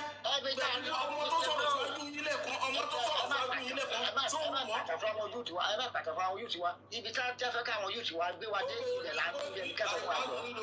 mo ti á sọ fẹ́ jẹ́ kí yàrá dájú ọmọ sọ. Daddy fẹ́ kẹ́ fáwọn ní straight answer pé ká fi history yẹn sílẹ̀ náà for now. ẹ jẹ́ ká padà sọ́dọ̀ brother wa tó kọ́kọ́ wọlé kó tó di pé èyí méjèèjì bá dá sí. Babátúndé ẹ ti gbọ́n táwọn bàbá wa méjèèjì sọ kí nìkan tí ẹ rí lò nínú ẹ̀ in terms of ibi tí à ń bọ́rọ̀ gbà nísìn torí lóòótọ́ ọ̀pọ̀lọpọ̀ àwọn ọ̀dọ́ wa expectation yìí ni pé bí Tinubu ṣe wá bẹ́ẹ̀ báyìí tó ṣe dé báyìí ọmọ kí n ti ra mọ́tò tuntun kí n ti bẹ̀rẹ̀ sí gbé ayé tó dáa kí n ti bẹ̀rẹ̀ sí fẹ́yàwó méjì mẹ́ta but unfortunately this Tinubu kò disappoint gbogbo yín ni but government doesn't work like that in reality àwọn ò ní time láti máa ṣe gbogbo àlàyé yẹn fún yín torí táwa gbé dání nígbà Yorùbá nation ni so kò sí gbogbo explanation àwọn tó yẹ kó ṣe explanation yẹn whether they were able to do it or wọ́n ṣe mo mọ platform tẹ ti lọ ń gbọ́ tẹ́lẹ̀ but platform tẹ bá wa lẹ́nu ẹ̀ for 5 years wọ́n pa àkápín Nàìjíríà kò sí tó kàn àpẹ́ lọ́rọ̀ Nàìjíríà so for us now to start explaining what government is so Tinubu náà máa wọlé Nàìjíríà kọ́ máa fix rẹ̀ how láti bo síbo how is he gonna do it that's the question that most of you did not ask yes tabanka one campaign náà nílùú yìí one campaign nísìn ìyá wa kọ́ ẹ̀ máa tí wọ́n sọ̀rọ̀ lálẹ́ nísìn tíkẹ́ẹ̀tì tó wà lọ́rùn wọn kò ń sọ̀rọ̀ mẹ́wàá ní tíkẹ́ẹ̀tì tó yẹ pé each of the tickets is £160 wọ́n dẹ̀ náwọn ọmọ pé wọ́n ti change òfin níbi táwọn báwọn ni wọ́n ṣe máa drive for one same area 10 times ẹ̀dẹ̀ ń fún ní ticket ẹ̀dẹ̀ final ẹni tó ń gba ticket tó sanwó yìí ṣé kò ń ṣe pé kankan wrong but yáà náwọn drive for more than a year so àwọn ọmọ pé law ti change àwọn òfin ti change níbi táwọn ń gbà yẹn. So the fact that many Nigerians just say, torí Tinubu ti ní àwọn campaign fún wa, ó máa fix you in Nigeria, things will work, and kò wá work, ó ti disappointing. The question is how? Yes, we expect government to work, but government cannot just work from the central. Ó gbọ́dọ̀ wá sísàlẹ̀. There must be dividends of government. Government is not just central. Federal and government, no. Why are they asking for state police? Because the Federal Republic of Nigeria police system is unable to solve the crime situation in Nigeria, in all the 36 states. That's why they're asking for state police. By having a state police now, there will be division of labor. Federal police Shimawa locate, but there will be state police where you, Babatunde, can be a clerk in one of the police stations in your local government, and you'll be supporting them, helping them to solve crime. Or you might have access to funding from your local government to send you to university ní Cambridge láti lọ kàwé díẹ̀ sí kẹwàá padà wá láti help wa. Or you can be a footballer, but there must be funding from the federal coming down to the state. Ṣebí state in generate owó tó ń pè ní internal generation, internal generated revenue. Níbo ló ń kó sí? Each of your state also have been borrowing money from outside the country, but wọ́n kò gbọ́dọ̀ go through the channel of federal gbọ́dọ̀ mọ̀ pé okay state yìí má lọ kọ̀ ìyàwó tó yẹ pé ó máa di gbèsè sí gbogbo wa lọ́rùn, so only limit. So they are borrowing money, they are collecting revenue. Let's give an example now. Olórí burúkú wọn ní north Kebbi state tó produce jack shit, ẹ má bínú fún language yẹn torí ó ti ní ká má máa lo èdè tó dáa. Kebbi State is a state in Nigeria that is producing nothing. Wọ́n dẹ̀ ń gba revenue. Ibẹ̀ ni Malami ti wá tó ra ilé 56. Each of this house is about 5 billion naira. So nígbà tí Buhari wà níbẹ̀, wọ́n ní Buhari ò corrupt. Ó kọ́ àwọn tó corrupt mọ́ra. Wọ́n ń jẹ owó state, wọ́n tún ń jẹ owó federal. So when Tinubu is there now, people say he borrows money. Inflation has gone up. Inflation will go up because you are not in control. Why is Rufai wants to cry? I'm not talking about Rufai Totimole. Rufai to Lori Arise. In 1979, according to him, if I'm right, we were borrowing money to World Bank. We were borrowing money to IMF. So kilo go wrong. Into go wrong. Yellow mama matemi kúrò Nigeria in 1992. So don't expect Tinubu to fix Nigeria within 4 years. You must be joking. Nigeria is living in bubble. Gbogbo subsidy tó ń ṣe fún yẹn, wọ́n kàn jẹ́ kí ẹ kàn máa smile díẹ̀díẹ̀ ni. We are feeling the pain of living in UK right now. The UK that I knew when I came here in 1998 is different. Epo tá ń rà ní 46 pence. Mo ti ń repo ní £1.55. Do you know what it means? Do you know the difference? So what went wrong? Why am I not buying the same petrol lesser than that? Why am I buying it more? Because Trump has taken us to a war. Trump ló lọ ń ja ogun. The war now is affected every part of the world. Trump dẹ̀ ní kò affect àwọn, but irọ́ ló ń pa because the gas is expensive as well in America. So ẹgbọ́n sókè, Mr. Babatunde, mò ń gbọ́ yín.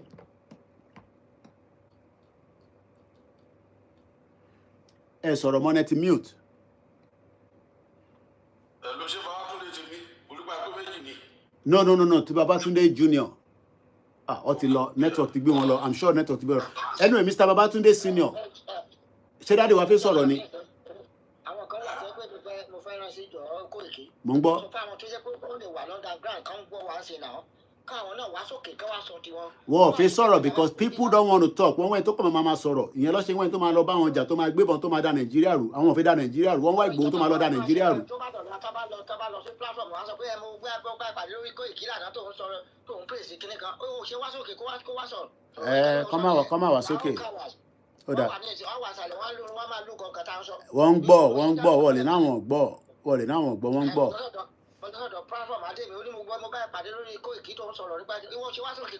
Wọn ò ní fi sọ̀rọ̀, ẹ mọ̀ pé orí platform Koiki wọn ò ní fi sọ̀rọ̀. So. Ó dà. So ẹ jẹ́ ká lọ sọ́dọ̀ bàbá Babatunde Senior. Ẹ̀yin àti dáàdì the same lineage náà lẹ ṣe ń sọ̀rọ̀ lé lórí but ẹ̀yin fẹ́ mú history jáde dáàdì ní ẹ jẹ́ ká fi history sílẹ̀ ẹ jẹ́ ká kan ìṣó mọ́. So èmi ò ní time mo sọ fún yín tèmi wá ń sọ nísìn ìyẹn kankan rán mi I am an adult and I'm a civilized man. Mo ti gbé ní ìlú òyìnbó for 30 years. Mo ti wà civilized ju pé kíyàn kan ṣe máa sọ pé a fẹ́ gba country and engage a politician. I have said that before. But what we are saying now is to have a better way forward. Ṣé Peter Obi ní kẹ́ lọ dìbò fún ni? Àbí Àtíkù? Àbí ká continue Tinubu and make sure we can push more and make ourselves more reliable, conversant engagement. Tẹ́ bá jà tá bá jà tá ṣera wa léṣe tá gbébọn jáde tá da gbogbo ẹ̀rú ẹ ṣe máa padà wá sórí round table. America ò tí defeat Iran with all their power. Kò ṣe pé wọ́n lè defeat Iran but ìjà yẹn máa ta káàkiri gbogbo àgbáyé. Russia lè defeat Ukraine within 24 hours. But ìjà yẹn máa kọjá World War III. Kò ṣe pé Yorùbá people tá fẹ́ jà tá fẹ́ gba Yorùbá nation kò ṣe pé a lè jà but ẹ̀mí máa lọ sí ẹni máa kú ẹni máa yé. But for now let us play it with a new goal just as bá ṣe win. So Mr. Babatunde ẹ bá mi gbóhùn sókè ká gbọ́ látọ̀dọ̀ yín Babatunde Senior.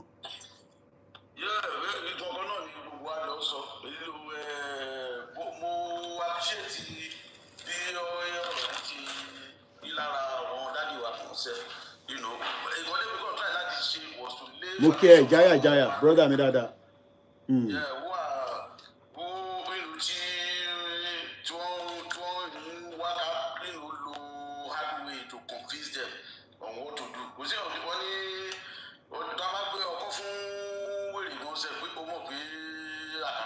Ọwọ́ mi lókè Jaya ẹ̀gbọ́n mi dáadáa.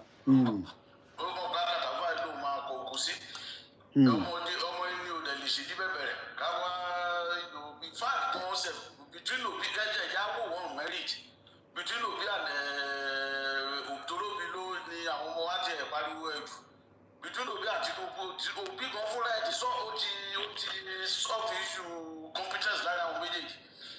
Ó govern state for 8 years. Tinubu govern another state for 8 years. State tí Tinubu govern for 8 years lòun gbélé ní kò lè gbé state tiẹ̀. He cannot live in his own state because there's nothing to, there's nothing there. He didn't do nothing. Nothing to write home about. Bó ṣiṣẹ́ pẹ̀lú this day, bó ṣiṣẹ́ pẹ̀lú Guardian, the top newspapers in Nigeria, the top 2 nìyẹn. Àwọn ọ̀nà bó listen, particularly Babu wa this day, a máa lọ ní every year, tá a bá rántí this day ìṣẹ̀lẹ̀ ní every January báyìí a máa publish. Kò ní bàjẹ́ fún ẹ, ìjáyàjáyà, ó ní Tinubu is our choice for 2027. Ìgbòho la bá lọ. Bẹ́ẹ̀ ni ẹni tó bá ti gbá Tinubu lọ problem ti ẹ̀ nìyẹn, kò sí nǹkan tá a lè ṣe sí yàn. Wọ́n ń bẹ̀yàn sọ̀rọ̀ tó wà ńlẹ̀ yìí. Wọ́n ń bẹ̀. Ẹ̀gbọ́n mi, mo gbọ́ tí dáàdì wa ń sọ̀rọ̀ lẹ́ẹ̀kan pé àwọn kan ní platform, wọ́n ṣe platform, wọ́n wá ń condemn Tinubu. So tẹ bá ń condemn Tinubu yẹn, ta lẹ fẹ́ lọ gbé jáde. So intention nísìn ni pé kí another political party kó win ní state yín nílẹ̀ Yorùbá. Ẹ mú gbóyò ni. Ṣé mú gbóyò ni? Intention nìyẹn, because if you are putting a new political or a different political party, whether it's ADC or PDP, so if you can win in Lagos State, if you can win Ogun State, so could say bá ṣe tẹ̀ ṣe round governor wa bó ṣe perform ká sì mọ̀ pé Yorùbá ni wọ́n so da career ya mi níbẹ̀ tó wá jẹ́ ọmọ Igbo ló máa control wa ní Ogun State. Inú wa wá dùn. Mo ń gbọ́ yín sà.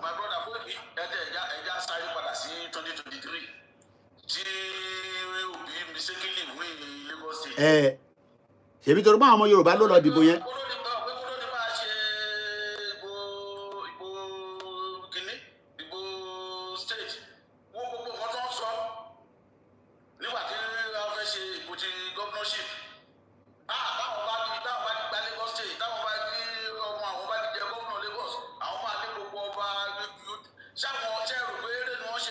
Ẹ̀bí ọ̀rọ̀ péré ló ń ṣe ni.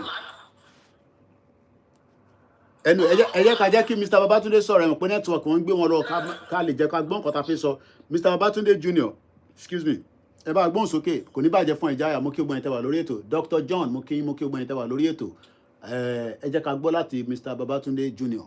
Mo kí ẹ̀yin bàbá tẹ̀tí sọ̀rọ̀ látàárọ̀. Ẹ dàgbà pẹ́ fún wa. Àṣẹ Èdùmàrè. Kàdé ní wa yín sí. Inshallah, lórúkọ Jésù. Ẹjọ́ sáà.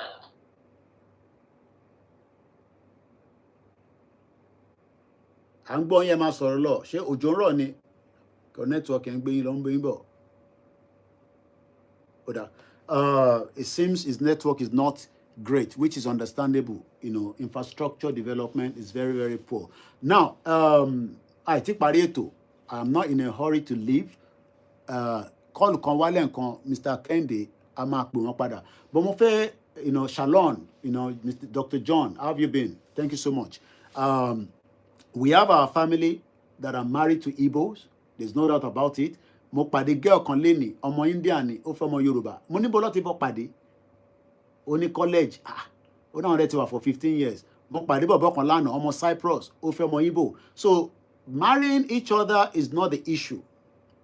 But what we are saying is, as indigenous people, tẹ́ bá gbọ́ Adéyínká grandson dáadáa, in tó ń sọ ni pé ṣé àwọn ẹ̀yà English ṣé wọ́n lè allow kí ẹ̀yà míì kó control government wọn in terms of Scottish àbáwọn ọmọ Wales àbáwọn ọmọ Irish. Níbo lẹ ti gbọ́ tọ́mọ Irish jẹ́ prime minister UK rí? Níbo lẹ ti gbọ́ nígbà tí Gordon Brown tó di prime minister nílùú yìí wọ́n make sure pé wọ́n fún lọ́rùn pa, kò ń ṣe pé wọ́n fún lọ́rùn pa tí mo sọ yẹn o. Apparently it's just a change of leadership ló jẹ́ kó fi di prime minister, just as we are having it now. Keir Starmer is leaving. Oh no, Keir Starmer is leaving now. What will be Andy Bonawa? So that is their own system. It doesn't matter. Toba lo pure English. Olumawa lead later. So whether we like it or not, Nigeria is still in existence. We can shout from now to today on social media. We must also be realistic. And for me, that I've lived here, I have campaigned and I still believe in the right to self-determination. I believe that our independence out of Nigeria is the best option. I would even want President Tinubu to come and be the first president of the Federal Republic of Yoruba land or Oduduwa land. But do you think President Tinubu will come and endorse Yoruba nation while he's running for a one Nigeria? For someone that have said in London here on record that he does not believe in one Nigeria. So what he needs to do now is he needs to slow down the pace. Pace, P-A-C-E. The pace of what the North is doing to every one of us. He needs to slow it down. Because Taba continue pẹ̀lú pace yẹn, Kolon jẹ́ kí 2021 gan kó bá President Tinubu because they will destroy him. So President Tinubu must be gripped. Ogboro wa gripped that. Because what, right? I'll give 2 examples now. Do you think that I want a year El-Rufai? Do you know that what they have done now is El-Rufai case is in September?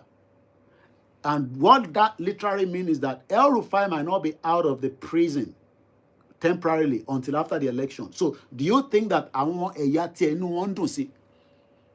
Do you think that in Towa Ninu Wanisi, they will not wait till another 4 years and come and deal with Tinubu himself? Because what if jail is Tinubu going to say, Toba Shiton? They will say Tinubu can be jailed and they will bring him back and try him, which is possible. Afghanistan waited for America for 20 bloody years. What Jack America she to face? America did everything, spent billions of dollars. People died. And Afghanistan said to them, Awala ni Louis. It is when America was going, we saw it. People were on more plane. How many people remember that? Amanda Gweni. Do you know that the American Hercules, people were big at on Jabo? Because Afghanistan is now back. Do you know that there are countries now in the world that are already aligning with Afghanistan? Even though we know how extreme they are. Travel, Afghanistan, Baba mi bá wo baba mi baba Túndé senior ẹ bá gbóhùn sókè àṣìǹbẹ́tò lọ ní èmi ti di 19 so ẹ bá gbóhùn sókè sà.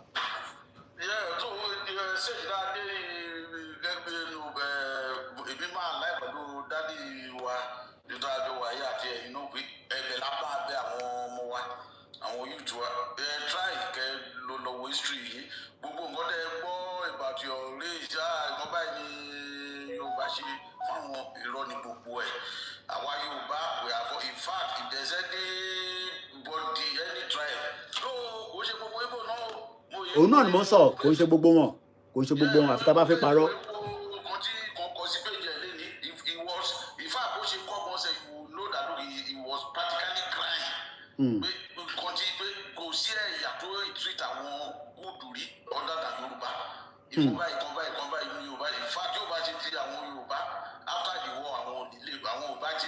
Settled by now.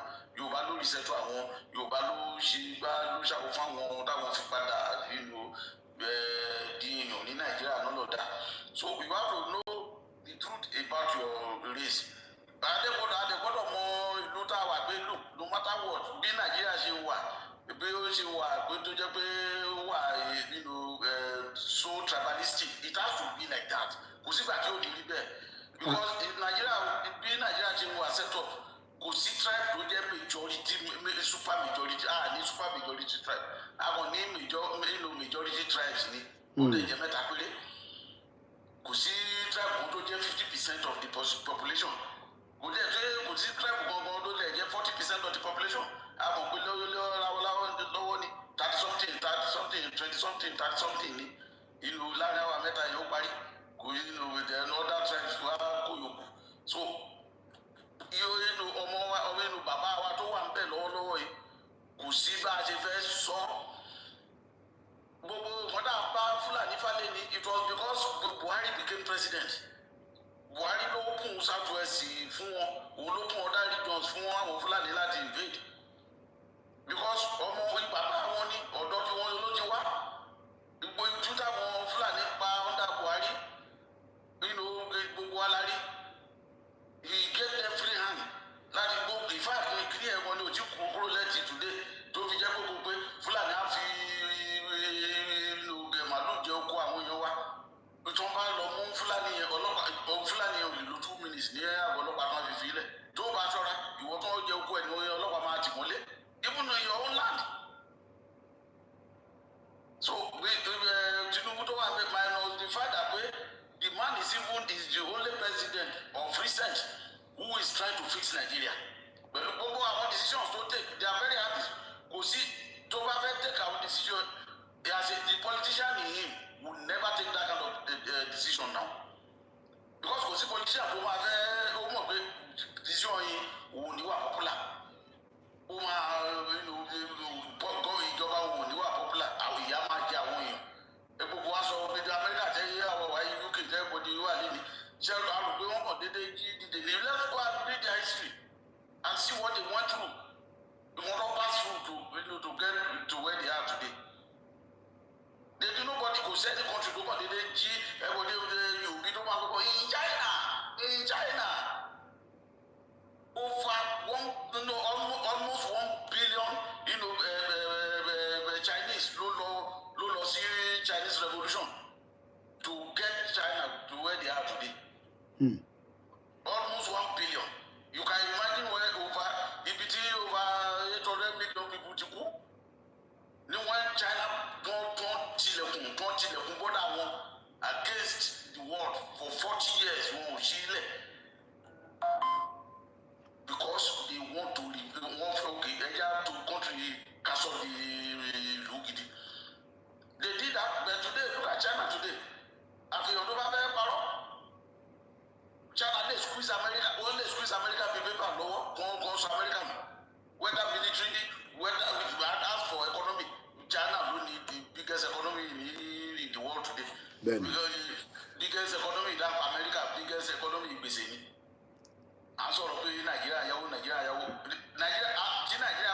America can't print to want more money.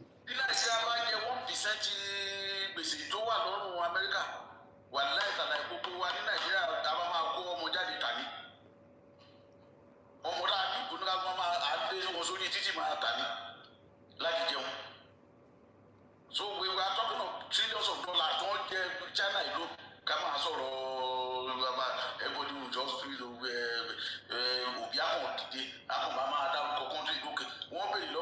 how do you our journalists only get here who do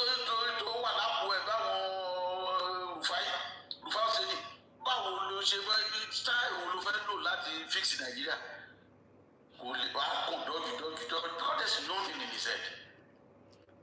Mọ̀ tó ṣẹlẹ̀ ni pé àwọn ẹ̀yà yẹn wọ́n wá ẹni tó máa kó mọ́ra and they are happy to use any Yoruba platform.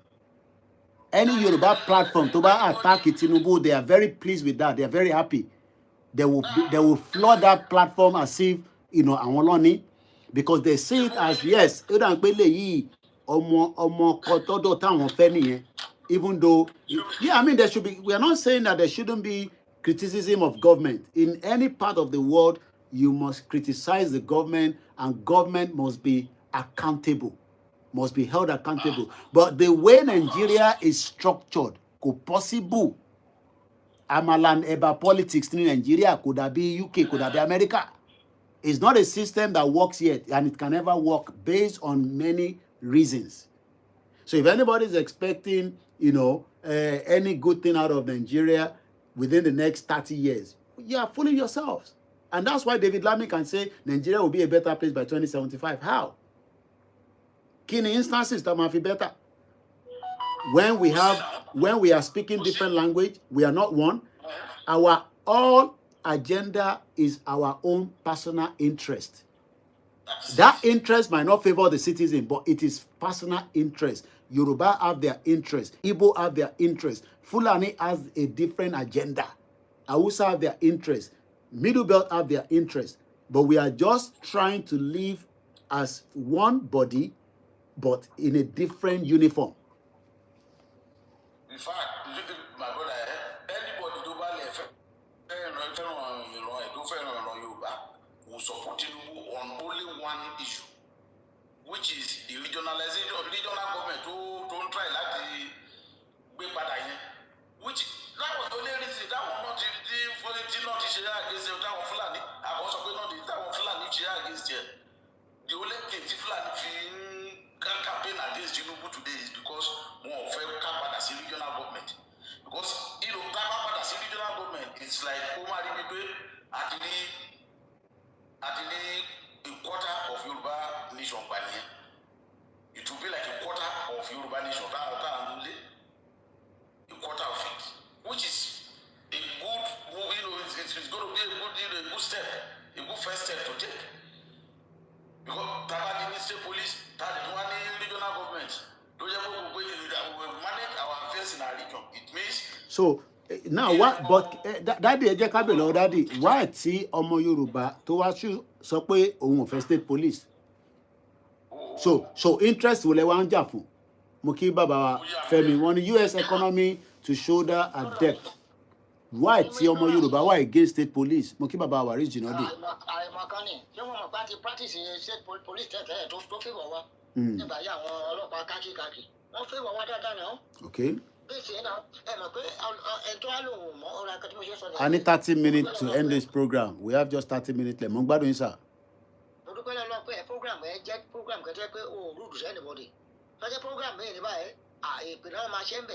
kọ́ máa ṣe tó bá dẹ̀ sùn wá kọ́ máa ṣe.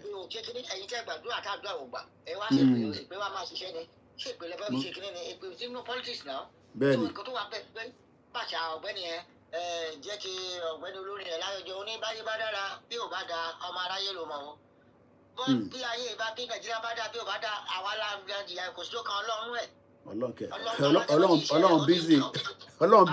Ọlọ́run tẹ̀ bísí lọ́wọ́lọ́wọ́ yìí torí ìtọ́lọ̀ ń dín pẹ̀lú pọ̀ gan. Ọlọ́jọ́ wọn ti rí màá ẹ̀mọ́ bí lọ́wọ́ ẹ̀ ọwọ́ wa ló kù sí láti gbogbo ẹ̀. Káwọn àti ìgbà tá a bá sọ pé nǹkan tó ń pè ní ọ̀pọ̀lọpọ̀ mọ̀ pé ìdíjà ni pé nǹkan tá a bá ti ṣe tó dáa ìyẹn la ń sọ pé Ọlọ́run ló ṣe. Àbúyẹ tó bá ní tó bá wà máa bu amọ́tò láti Èkó lọ sí Ìbàdàn o lè sọ pé kán dijú ẹ ìwọ náà bá o ti ń gbà wọ láti 7 days ago mo fẹ́ kán dijú mi sí kí n drive láti Èkó lọ sí Ìbàdàn má jẹ́ kí n crash lọ́nà. Wàá crash kó tó kúrò nílé ẹ̀. Kó tó dọ́jọ́ ta ló máa crash kó tẹ̀ tó lo 1 kilometre ló máa crash. Kó tó bá crash kó kò ní débi fọ́ Ọlọ́run ló pa wọn. Kó tẹ̀ kó sọ bẹ́ẹ̀ pọ́lọ́ ló pa wọn. Ọlọ́run ní kó drive lẹ́yìn tó gbàwọ̀ ẹjọ́ méje tí kò ló ń jẹ́ nú ó fi parẹ́ síjọba lọ́rùn. Nígbà tá a bá ti gbéra nígbà tó yẹn tá a bá ti lọ sí Nàìjíríà tá a bá ti dé Ìkẹjà àwọn máa pàtẹ́wọ́ báyọ̀ náà sọ pé ta lè pàtẹ́wọ́ fún ara yìí pilot rẹ̀ pàtẹ́wọ́ fún kíjọ lọ́run. Bẹ́ẹ̀ni. Tó bá jẹ́ kó mu kí ni ká ní kó mu tí náà kó ti lọ fọ foríwá ní máa pàtẹ́wọ́. Ó yà mí lẹ́nu tó lù yín mọ́lẹ̀. Mo kí ẹ Ọlásùnkànmí brọ́dà mi. Àwọn làbá dúpẹ́ lọ́wọ́ fún pé Ọlọ́run ò ṣe o Ọlọ́run ò ṣe o. Ìwọ fúnra ẹ ló ṣe kíní ẹ̀rọ ọwọ́ ara ló dúpẹ́. Má mu ti wa mọ́tò má ṣe gbogbo ẹ̀ tó o bá mu ti wa mọ́tò tó o bá ti gúnlẹ̀ láyọ̀ wá dúpẹ́ Ọlọ́run ṣé òun jẹ́ kí n gúnlẹ̀ láyọ̀ tó bá wà má o wọ́n tó bá yọ̀. Ṣàlàfíà ló wà brọ́dà mi ó tó jọ mẹ́ta. Lẹ́nu kan máa sọ pé àbí inú níbí ni ẹ̀ta náà pé kí ni kan ṣe ni ẹ̀wà ní kẹ́nìkan ló gba pavisi bá ṣe àwọn ẹgbẹ́ Nàìjíríà gé ẹ lọ gba PDC kẹ́fọ́ọ̀tì Tinubu out kí ni kan ta ló fẹ́ gbé síbẹ̀ wọ́n máa bí lèrè. Wọ́n ní answer wọ́n dà pé wọ́n ní answer sí yẹn because I've listened to platform wọ́n sábà ní answer sí but what they just don't want is Tinubu wọ́n dẹ̀ ní dìbò fún Ṣòwòrẹ́ so wọ́n ní dìbò Ṣòwòrẹ́ ẹ̀ dẹ̀ fẹ́ Tinubu so definitely ẹ fẹ́ Àtíkù àbí Peter Obi nìyẹn but ẹ fi sọ jáde so màá fún brother wa Babatunde ní the last say as well Ọlọ́run jẹ́ ká sọ̀rọ̀ tán looking at the whole structure of the country as it stands tonight, nearly, and looking at all the stakeholders, everything together, what is the way forward to make Yoruba land a better place? Kò sí tó kàn mí pé láwọn ìyà tó kù, bó bá wọn kó better fún wọn, bó bá wọn kó má better, àwọn náà ní save tí wọn kọ́ lọ máa lo platform tàwa làwa fi ń sọ̀rọ̀ yìí, and they support anything tó bá wà against ilẹ̀ Yorùbá, whether you are yes or no, àṣemá mo bá ṣe máa jókòó amicably so kí lẹ́yìn rò ṣe ká tó jẹ́ kẹ́ máa lọ.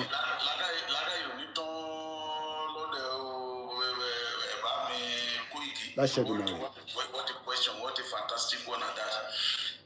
For me, nǹkan tí a gbọ́dọ̀ ṣe is I made this suggestion sí àwọn guys kan tá a bá jọ sọ̀rọ̀ tá a campaign lórí platforms kiri. Then encouraging people in our communities in Nigeria, the localities we have to convince our people. This time around, this is the last gap fún àwa Yorùbá to hold ourselves, which means agbọ́dọ̀ dìbò in politics and electionary am making money from top to bottom. Top to bottom mean pé ká jẹ́ kí party kan wà ní gbogbo ilẹ̀ Yorùbá tó máa win all the elections so that we have one way. In fact, it will be like Akon Ribi, Travel Jigba region, Adiribi Bada say regional government, so that Guinea don't why development Guinea. Then I want done, yes, yeah. Be able to work.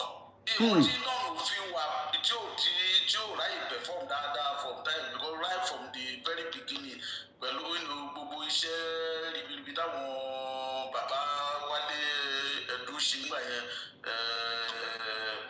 you know, gbogbo iṣẹ́ tó ń ṣe problem tó ń ṣẹlẹ̀ nígbà yẹn ni pé kò sígbà kan tí party kan ń control gbogbo south west láti gbà yẹn either kí state kan wà láwọn another party wà ní ọwọ́ another party or kí. So kò sí synergy. Exactly. So does that mean that àwọn tó ń contest ọjọ́ ọmọ Yorùbá for that party are against wọn ni or what?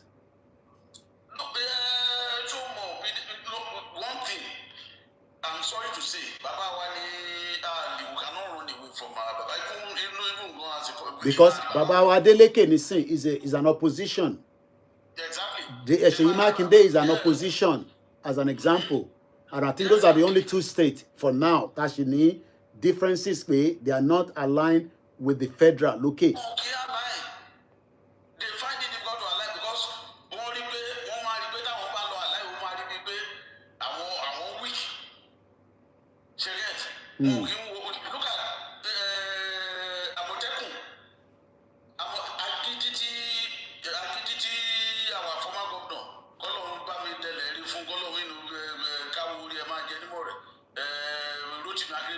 Yeah. So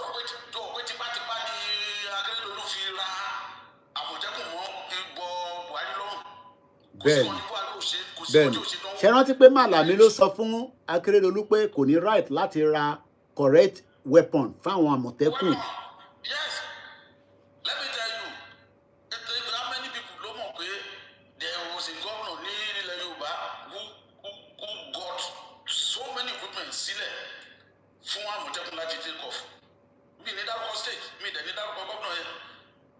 Torí wọ́n máa wà lọ mú ẹni ẹlẹ́ni létà gbà tí wọ́n àwọn governor sí òsì. Ó yé mi ẹ ní láti dárúkọ kò necessary. Yeah, tó ní party tí the rest wà.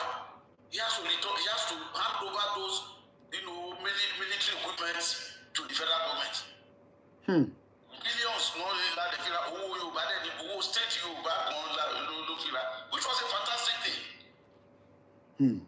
So àwọn èèyàn agbọ́dọ̀ we have to teach ourselves.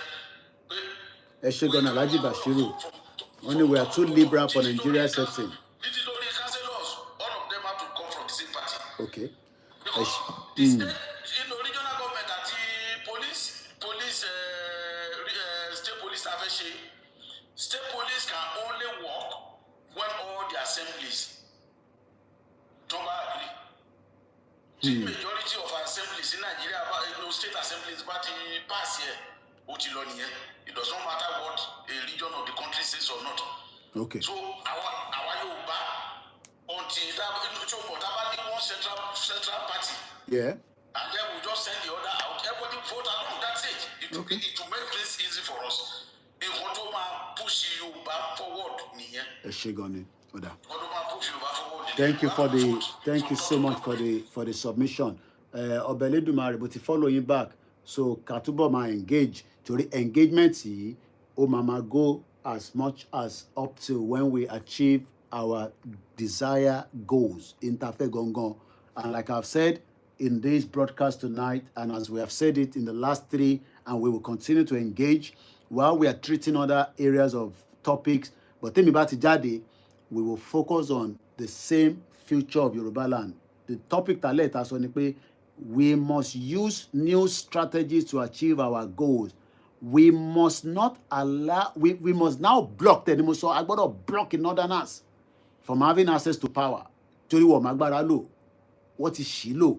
What if it derubawa? wọ́n dẹ̀ ti fi ṣe jàǹbá fún wa so ẹ ṣe gan ni bàbá wa senior now ẹ jẹ́ kí n lọ sọ́dọ̀ dádì wa kí n tó jẹ́ káwọn náà máa lọ today kí n lè close broadcast in 20 minutes màá fún ẹ̀yin ní another question irú ẹkùn how can we manage it to be a fruitful security outfit aligning with the state police that is likely to come before October 1st, we don't know, and all other security agencies, Amotekun, OPC, and others, without being sentimental. Babawa, within the next 3-5 minutes, Ebami, sorry, Bidadi.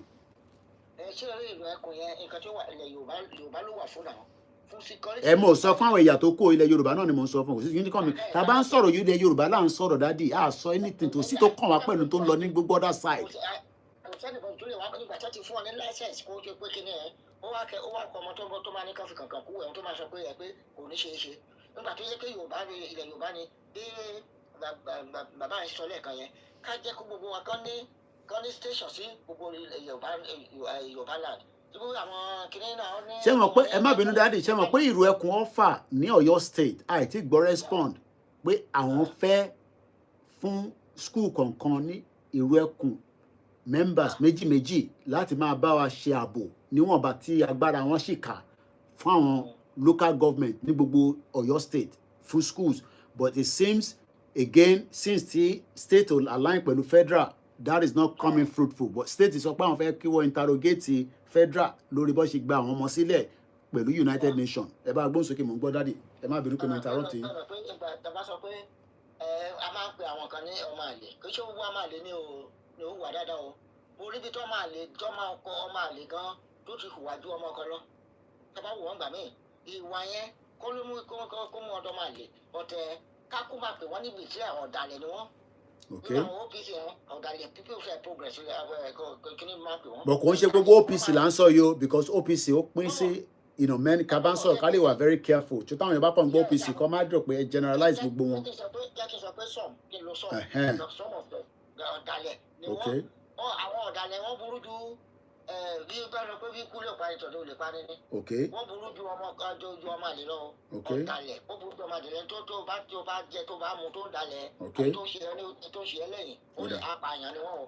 So ìkan tó wọ́n wà ní ẹ pé tí rí ìlú ẹkùn yẹn ó ti wá kò ní sẹ́ni tó lè mú kúrò bẹ́ẹ̀. Mo ṣe sọ lẹ́ẹ̀kan pé oníkàkùn lóní tiẹ̀ àwọn Kánò wọn ń ṣe ìsìgbà tí wọn tọ́lọ́lọ́pàá tí wọn tí ò ṣe nǹkan tó lè bu wọn bẹ́ẹ̀ oríṣiríṣi tí wọn lóní ní region tí wọn lọ́ní tí wọn bẹ̀ yẹn táwọn àyè interference tí ìlú ẹkùn ti dúró kẹ́kẹ́ ká máa tó ẹ̀kọ́ tó bá dé lójúṣe báyìí every state ká máa sọ kárí pé àwọn sọ tax bó jẹ́ pé wọ́n kọ̀ bọ̀ ni wọ́n ti gbà kan wíwá ẹ̀ ní UK nígbà tí wọ́n sọ máa pé ẹ̀ pé wá tí wọ́n gbé ìwé bá wa pé àwọn burglars wọ́n ti pọ̀ jù pé kí àwọn òkè à pé àwọn tí ò níṣẹ́ lórí wá bọ́ọ̀gù ilé yẹn pé tí kí àwọn òkè àyè ni òpè kíá kí n san £1 nínú sálárì mi fún àwọn tí ò níṣẹ́ gbà pé ká wá bọ́ọ̀gù ilé mi mo ní wọ́n mọ̀dé sáyẹn pé £1 ọ̀pọ̀ bá mi lára náà ká máa fún ọ ní £1 every month àbó yẹ ká bá wọn bá bẹ́ẹ̀ mi nínú àwọn àmọ́ ilé ìwé ẹkùn yẹn ká máa tẹ́ ẹ̀kọ́ yẹn pé kí wọ́n ti di region ká máa sọ bó jẹ́ pé £1 ni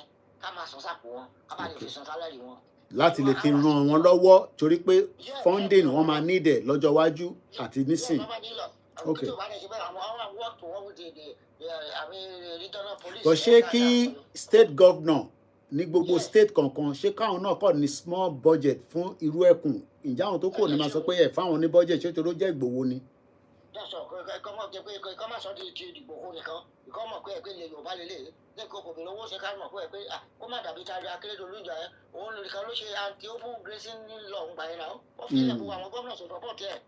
Òun ló fà á tó wá báyìí mú kúkú balẹ̀ ká má sọ pé ká má da Sunday Ìgbòho sí no Yorùbá lélẹ̀ ìlú ẹ̀kan orúkọ tó kàn sọ nìyẹn kì í ṣe Sunday Ìgbòho ni Sunday Ìgbòho ṣé ó lọ́mọ sí ìbáyé ni àbórí ìyàwó sí Nàìjíríà ni tó jẹ́ pé àwọn ẹ̀kọ́ wa máa ṣọ́ ó yẹ ká gbé lárugẹ ni ká support ẹ̀ ó jẹ́ pé mo bímọ ni olùsọ̀kọ́ lọ́jọ́ àyè ìlú ẹ̀kan Ọlọ́run náà kọ́sà mo support ẹ̀ gbogbo tí nǹkan tí Sunday Ìgbòho bá ti ṣe ìṣe kò ń mèfò kò dẹ́ mèkọ́ lọ́bọ̀dà fún mistake kò sí mistake mo rí sóòjọ́. Ẹ ṣé gan ni dádì wa thank you so much fún eléyìí tẹ́ bá wa dá sí ní àti Wembley ni bàbá wa ti ń bá wa sọ̀rọ̀ tó 15 minutes tó kù ẹ jẹ́ kémi náà polówó fún ẹ̀yin èèyàn wa a ní wooden hangers tí ó wà ní Àlímọ́ṣọ́ area lẹ́kọ̀ọ́ gbogbo iná rẹ̀ ti rí tá à ń poster ní gbogbo gbà lórí àwọn platforms wa. A ní aṣọ ọmọdé, a ní tàgbàlagbà, a ní ready made. Ṣòkòtò tí mo wọ̀ lálẹ́ nísìn ẹ̀rí pé ó yàtọ̀ sí short tí mo máa ń wọ̀ lẹ́nujọ́ mẹ́ta yìí. Eléyìí kò dàbí dé báàgì ṣẹ́rí ẹ̀rí pé má wọ ẹsẹ̀ mi, eléyìí ni mo ní kó wò. Gbogbo ẹni tó bá nífẹ̀ẹ́ sí irú àwọn nǹkan tí ẹ̀ ń rí lára mi yẹn, ẹ bá mi patronize Omitaf Couture. Kí ni mo ti pè? Omitaf Couture. Ẹ ní di nọ́mbà wọn àbí? Tí mo mọ nọ́mbà yẹn lórí ṣá. Ẹ bá mi patronize Omitaf Couture. But ẹ lè pe nọ́mbà yìí náà. Tẹ bá ti pe nọ́mbà yìí, wá dá yín lóhùn fún enquiries +234 803 470 6520 +234 803 470 6520. Ẹ bá wa darapọ̀ mọ́ ìntàntà. Ẹ bá tẹ̀ fún wa ní owó, ẹ bá wa darapọ̀ mọ́ ìntàntà. Kódà ní World Cup tó ń gbá lọ tán yìí, ṣé mọ̀ pé hydration break tá a máa ń rí yẹn, ṣé mọ̀ kó fi ń ṣe advert l'Amẹ́ríkà ni láwọn TV station wọn.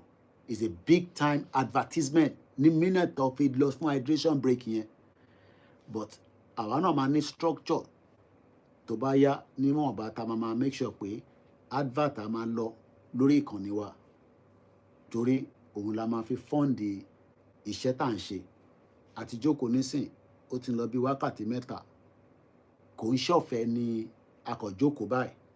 Number 1, lóòótọ́ agba time ẹ̀yìn náà, but time làwa náà fi ń ṣiṣẹ́. A tan gbogbo system sílẹ̀ nísìn. Àwọn electricity bill wọ́n ti send message sí wa nínú studio wa pé ṣé a ti gbàgbé pé àìtí sanwó. Àwọn omi tá à ń lò nínú studio wa yìí wọ́n ní ṣé a ti sanwó. Kódà TV license àwọn tẹ̀ ti kọ lẹ́tà wá pé ṣé a ti sanwó, àbá ti gbàgbé pé àṣẹ kò dé bíbà ní studio wa, a máa need láti sanwó TV. Ẹ ṣáà rí tí mò ń pariwo nínú TV, kò ń ṣọ̀fẹ́. So ẹ̀yin tí ẹ bá nífẹ̀ẹ́ tá à ń ṣe ní bíbà tí kò ń ṣe pé ẹ̀kọ́ wa gbọ́rọ̀ nìkan, bọ̀ ẹ fẹ́ bá wa dá sí, kò sówó tó kéré. Gbogbo ìgbà là ń fi àkáǹtì wa síta láti ní kẹ́ bá wa gbọ́nwọ́ sáwo títí tí Ọlọ́run máa fi gbé iléeṣẹ́ yẹn tóun náà máa lè dá dúró stand alone. Ta máa wá advert láti àwọn èèyàn ńláńlá ní gbogbo àgbáyé.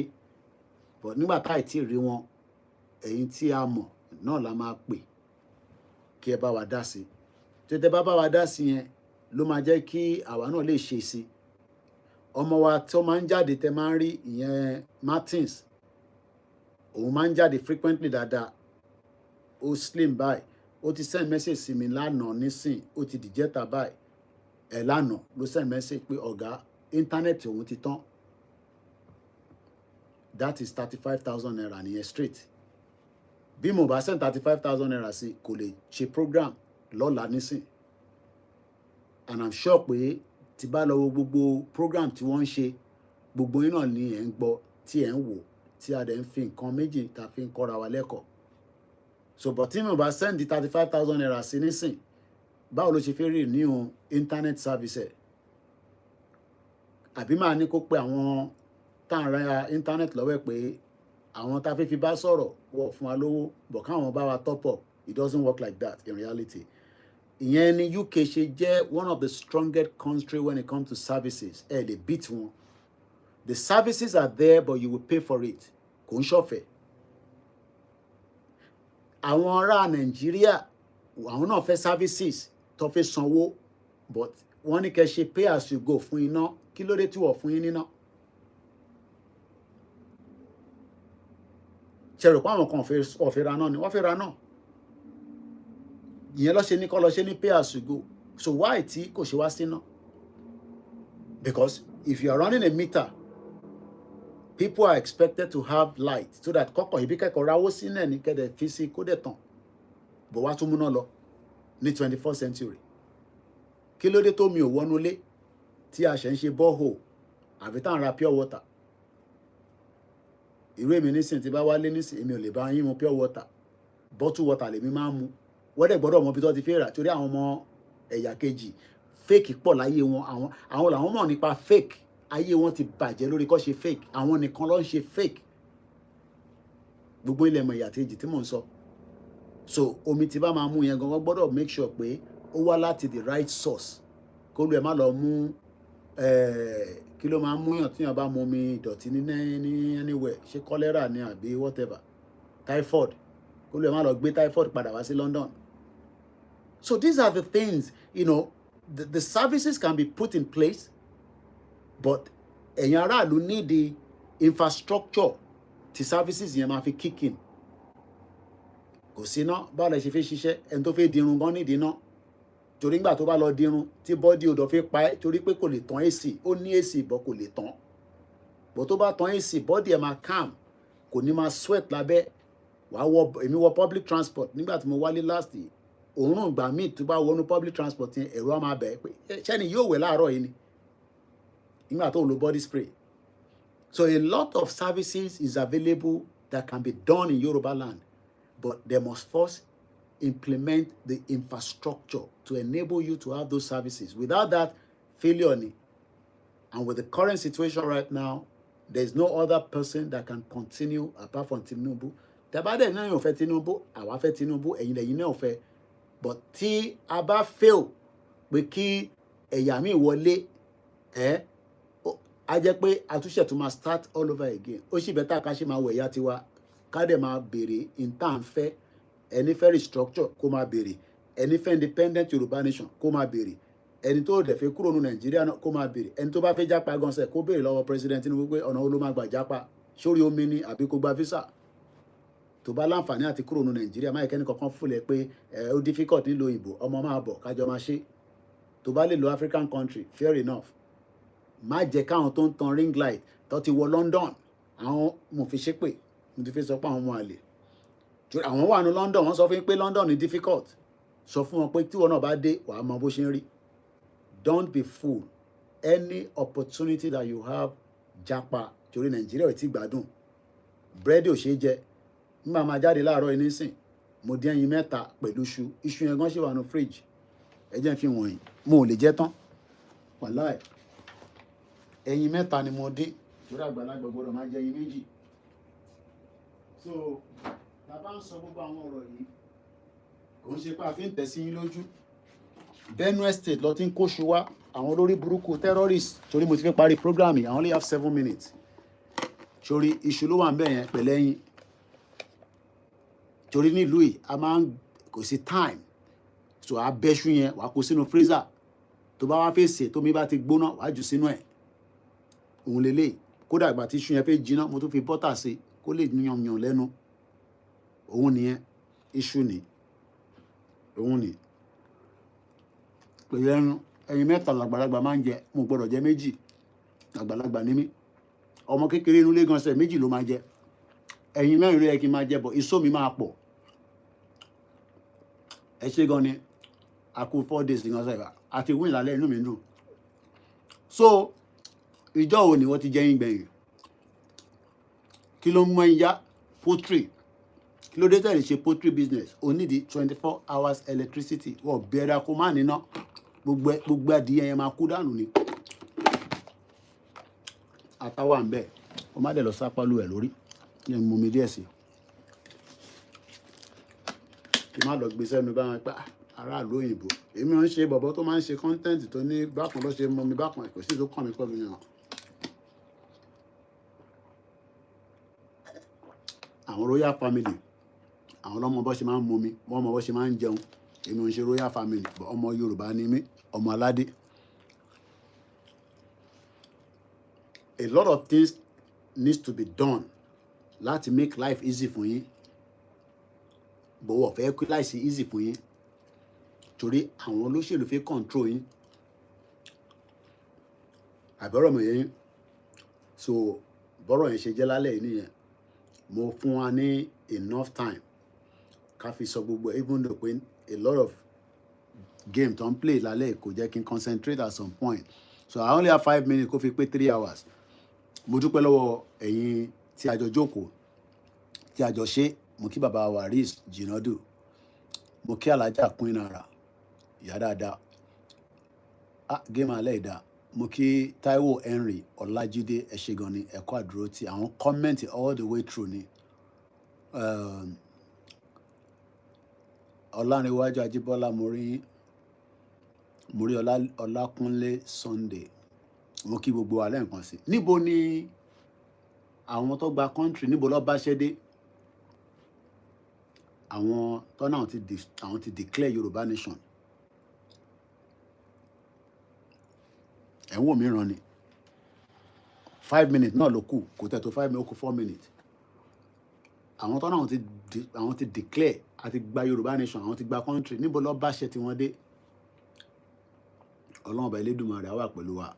Don't be fooled by anything lórí social media pa ti gba country. Kò sí nǹkan tó ń sọ pé ti gba country. The reality is Nàìjíríà ṣe lórúkọ tí gbogbo èèyàn mọ ìlú yẹn sí lálẹ́ yìí.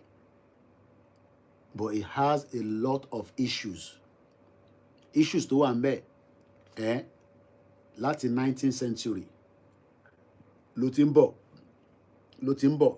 orin bọ̀, amalgamation, independent. Mo ti ṣe program 8 military coup ní Nàìjíríà rí láti 1966 títí dé 1983 tí Babangida fi gbà tó fi náà step aside. Wọ́n gbé Ṣónẹ́kàn wá fìdí hẹ́, wọ́n wọlé lẹ́yìn, wọ́n gbà kúrò lọ́wọ́ ẹ̀. Abacha dé, ó ti Abíọ́lá mọ́lé. Abíọ́lá mu tíì l'Ábújá, wọ́n ní Abíọ́lá kú. Wọ́n gbọ́ Ọbásanjọ́ dé, ó jẹ́ president, a bẹ̀rẹ̀ new democracy. Ẹ wá ìṣe pé democracy yẹn máa right. Democracy Nàìjíríà ò dàbí ti abroad. Tàbá kàn ń sọ̀rọ̀ akọ̀fin ṣàpèjúwe kéékèèké ni. Igi mú jìnnà sórí, ó jìnnà pa. Pé ẹ máa dé standard ibi tí democracy ti wá dé lálẹ́ ní UK, ìrọ̀lẹ́ pa. Another 30 years a lè rí nínú Nàìjíríà. Àmàlà and ẹ̀bà politics là ń play nínú Nàìjíríà. A dẹ̀ máa play tó máa benefit wa ní as it is right now. Torí tí power bá kúrò lọ́wọ́ President Tinubu, túwó politics lè máa play. Ẹ mọ̀ pàmàlà wa la ní àtẹ̀bà. Tí President Tinubu bá kúrò lórí government, tí gbogbo tí à ń sọ pé kó bọ́ sí, tí a dẹ̀ mọ̀ kó máa bọ́ sí, tó bá ti bọ́ sí, àwa ṣe lọ play túwó and gbẹ̀gìrì politics. Torí àwọn málà ló ní túwó. A jẹ túwó orí wa pa, túwó ṣìnkáfá la máa lọ jẹ. So mo kí gbogbo wa lẹ́ẹ̀kan sí, ọba Elédùmarè á dúró tì wá, kò ní fi wá sílẹ̀. Àlàáfíà ara kò ní fi jẹ wá. Mo kí gbogbo àwa tí a jọ ṣe títí di wákàtí kò easy, 1:15 lóru lèmi náà wáyé. Bá tẹ̀ sùn, àfi báyàwó sọ̀rọ̀ láti bí wákàtí 3, àrọ́mọ bá sọ̀rọ̀, àwọn àtẹ̀ ti sùn. Àwọn náà ṣe máa tún máa kúrò ní studio. Bí mo rìn délé, ọlọ́pọ̀ lè dá mi dúró. But ìlú yìí náà, orí lalákàn fi ń ṣọ́rí. Gbogbo àwọn tí wọ́n ń sunkún ọmọ, ìyá wa tí wọ́n pa ọmọ wọn ní London ní June 5, ọmọ 35 years old tó ń kọrin yẹn. It's a disaster burúkú kí òbí sọmọ nù. Grandma tó dẹ̀ ṣẹlẹ̀ sí, ìyá wa Grace, grandma àjọwànú GR1, ìyá yẹn dáadáa sí mi. Àbúrò wọn lẹni tí ó ṣẹlẹ̀ sí. Alájà Queen Ara, ibi tẹ́ ń pè sí wrong number lẹ́ ń pè sí, bọ̀ ẹ jẹ́ kí n kàn sáré gbé briefly. Number tẹ́ ń pè sí kò ń ṣe number tẹ́ kẹ́ pè sí Alájà. Mo dẹ̀ ṣe wà lórí ètò. Hello Alájà. Okay. Ṣé fẹ́ dá sórí ètò ni àbẹ́ fẹ́ bá mi sọ̀rọ̀ lẹ́yìn? Okay, all right, ìyá dáadáa, ìyá ti fowó síbẹ̀ nìyẹn. Ìyá lálùbáríkà, ẹ ṣé gan ni. So ẹ̀yin èèyàn wa ẹ má bínú, Alájà Queen Ara ni àwọn ti ṣeré bẹ́ẹ̀ account, wọ́n ní kí n lọ wọ account. So mo dúpẹ́ lọ́wọ́ gbogbo ẹ̀yin èèyàn wa. Bẹ́ẹ̀ ni tá bá jẹ́ kí ẹ wò pé bóni bàbá yìí tún gbà wọlé lálẹ́. Èmi náà kọ́ òru náà ni True Shinkafa politics. Wallahi. 3 hours ti pẹ́ jẹ́ máa lọ. Nàìjíríà. Tó bá júwe Nàìjíríà fún wa sáré. Ọlọ́run wà pẹ̀lú President Tinubu. No going back. Last man standing. God bless the Federal Republic of Yoruba land. Ọlọ́run fún President Tinubu ṣe. Ìgbòho ṣá. Mo pe bàbá lórí fídíò call lánàá. Bàbá dáadáa. Ìgbòho. Irú máa ń like nǹkan rojú ẹ̀ lẹ́ǹkankan. Pé lórí fídíò call. Irú mọ́lẹ̀. Mo ní bá mi báwo lè ṣe rí ọ̀rọ̀ football England àti Argentina sí. Lọ England. Adúpẹ́ fọ́lọ́run pọ̀ tẹ̀ gbá kínní. Ìgbòho like football gan báyìí. A great man. Ẹni tó bá mọ Ìgbòho is a great man. Gbogbo yín náà lè máa láǹfààní àti rí yàtọ̀ sí bí a ṣe ń rí lórí social media. Mo kí gbogbo alẹ́ nǹkan sí. Mo kí gbogbo ẹgbẹ́ pátápátá látòrí YSDM, Ìfẹ́lódùn, Ìgbòho Day, gbogbo àwọn Iron Lady, Ìjẹ̀bú parapọ̀. Ọlọ́run wà pẹ̀lú gbogbo wa. Kò easy. Sorúkọ tèmi náà ni Ọláyọmí Kóìkì. A tún máa gbìyànjú láti tún láǹfààní àti bára wa sọ̀rọ̀. I might take a bit of breaks again because I'm very busy. But lágbára Elédùmarè nígbà tí ààyè bá tún gbà mí, ẹ tún máa rí mi lórí ètò. God bless you all and God bless President Bola Ahmed Tinubu and all our fathers. Koikimedia, bringing the world closer to your doorstep. Gbogbo ẹ̀yin tẹ́ dá sí comment àtẹ̀yin tẹ́ comment tẹ́ wà lábẹ́ ètò. Ọba Elédùmarè kò ní pa wá rẹ́ o. Ìran wọn dẹ̀ ní parẹ́ láṣẹ Èdùmarè lórúkọ Jésù Kristi inshallah. Mẹ́tẹ̀ẹ̀ta lèmi ṣe 3 in 1 ní mí bí ṣe mú nìyẹn. Kọ́lọ́run bá mi foríjì ìyá tó bí mi lọ́mọ. Lára àwọn award tó fún mi tí mo ti gbà lélẹ̀ mo like ẹ̀rí wá ṣe máa rí nìyẹn lọ́jọ́ kan. Ó máa wá bí olè lóru ni. Mo kí gbogbo ẹ̀yin wòlíì àti babaláwo àtàfà àtẹ̀yìn ìyá ṣòròǹgà. God bless you. Mo dúpẹ́ lọ́wọ́ ìyàwó mi àtàwọn ọmọ Oòduà.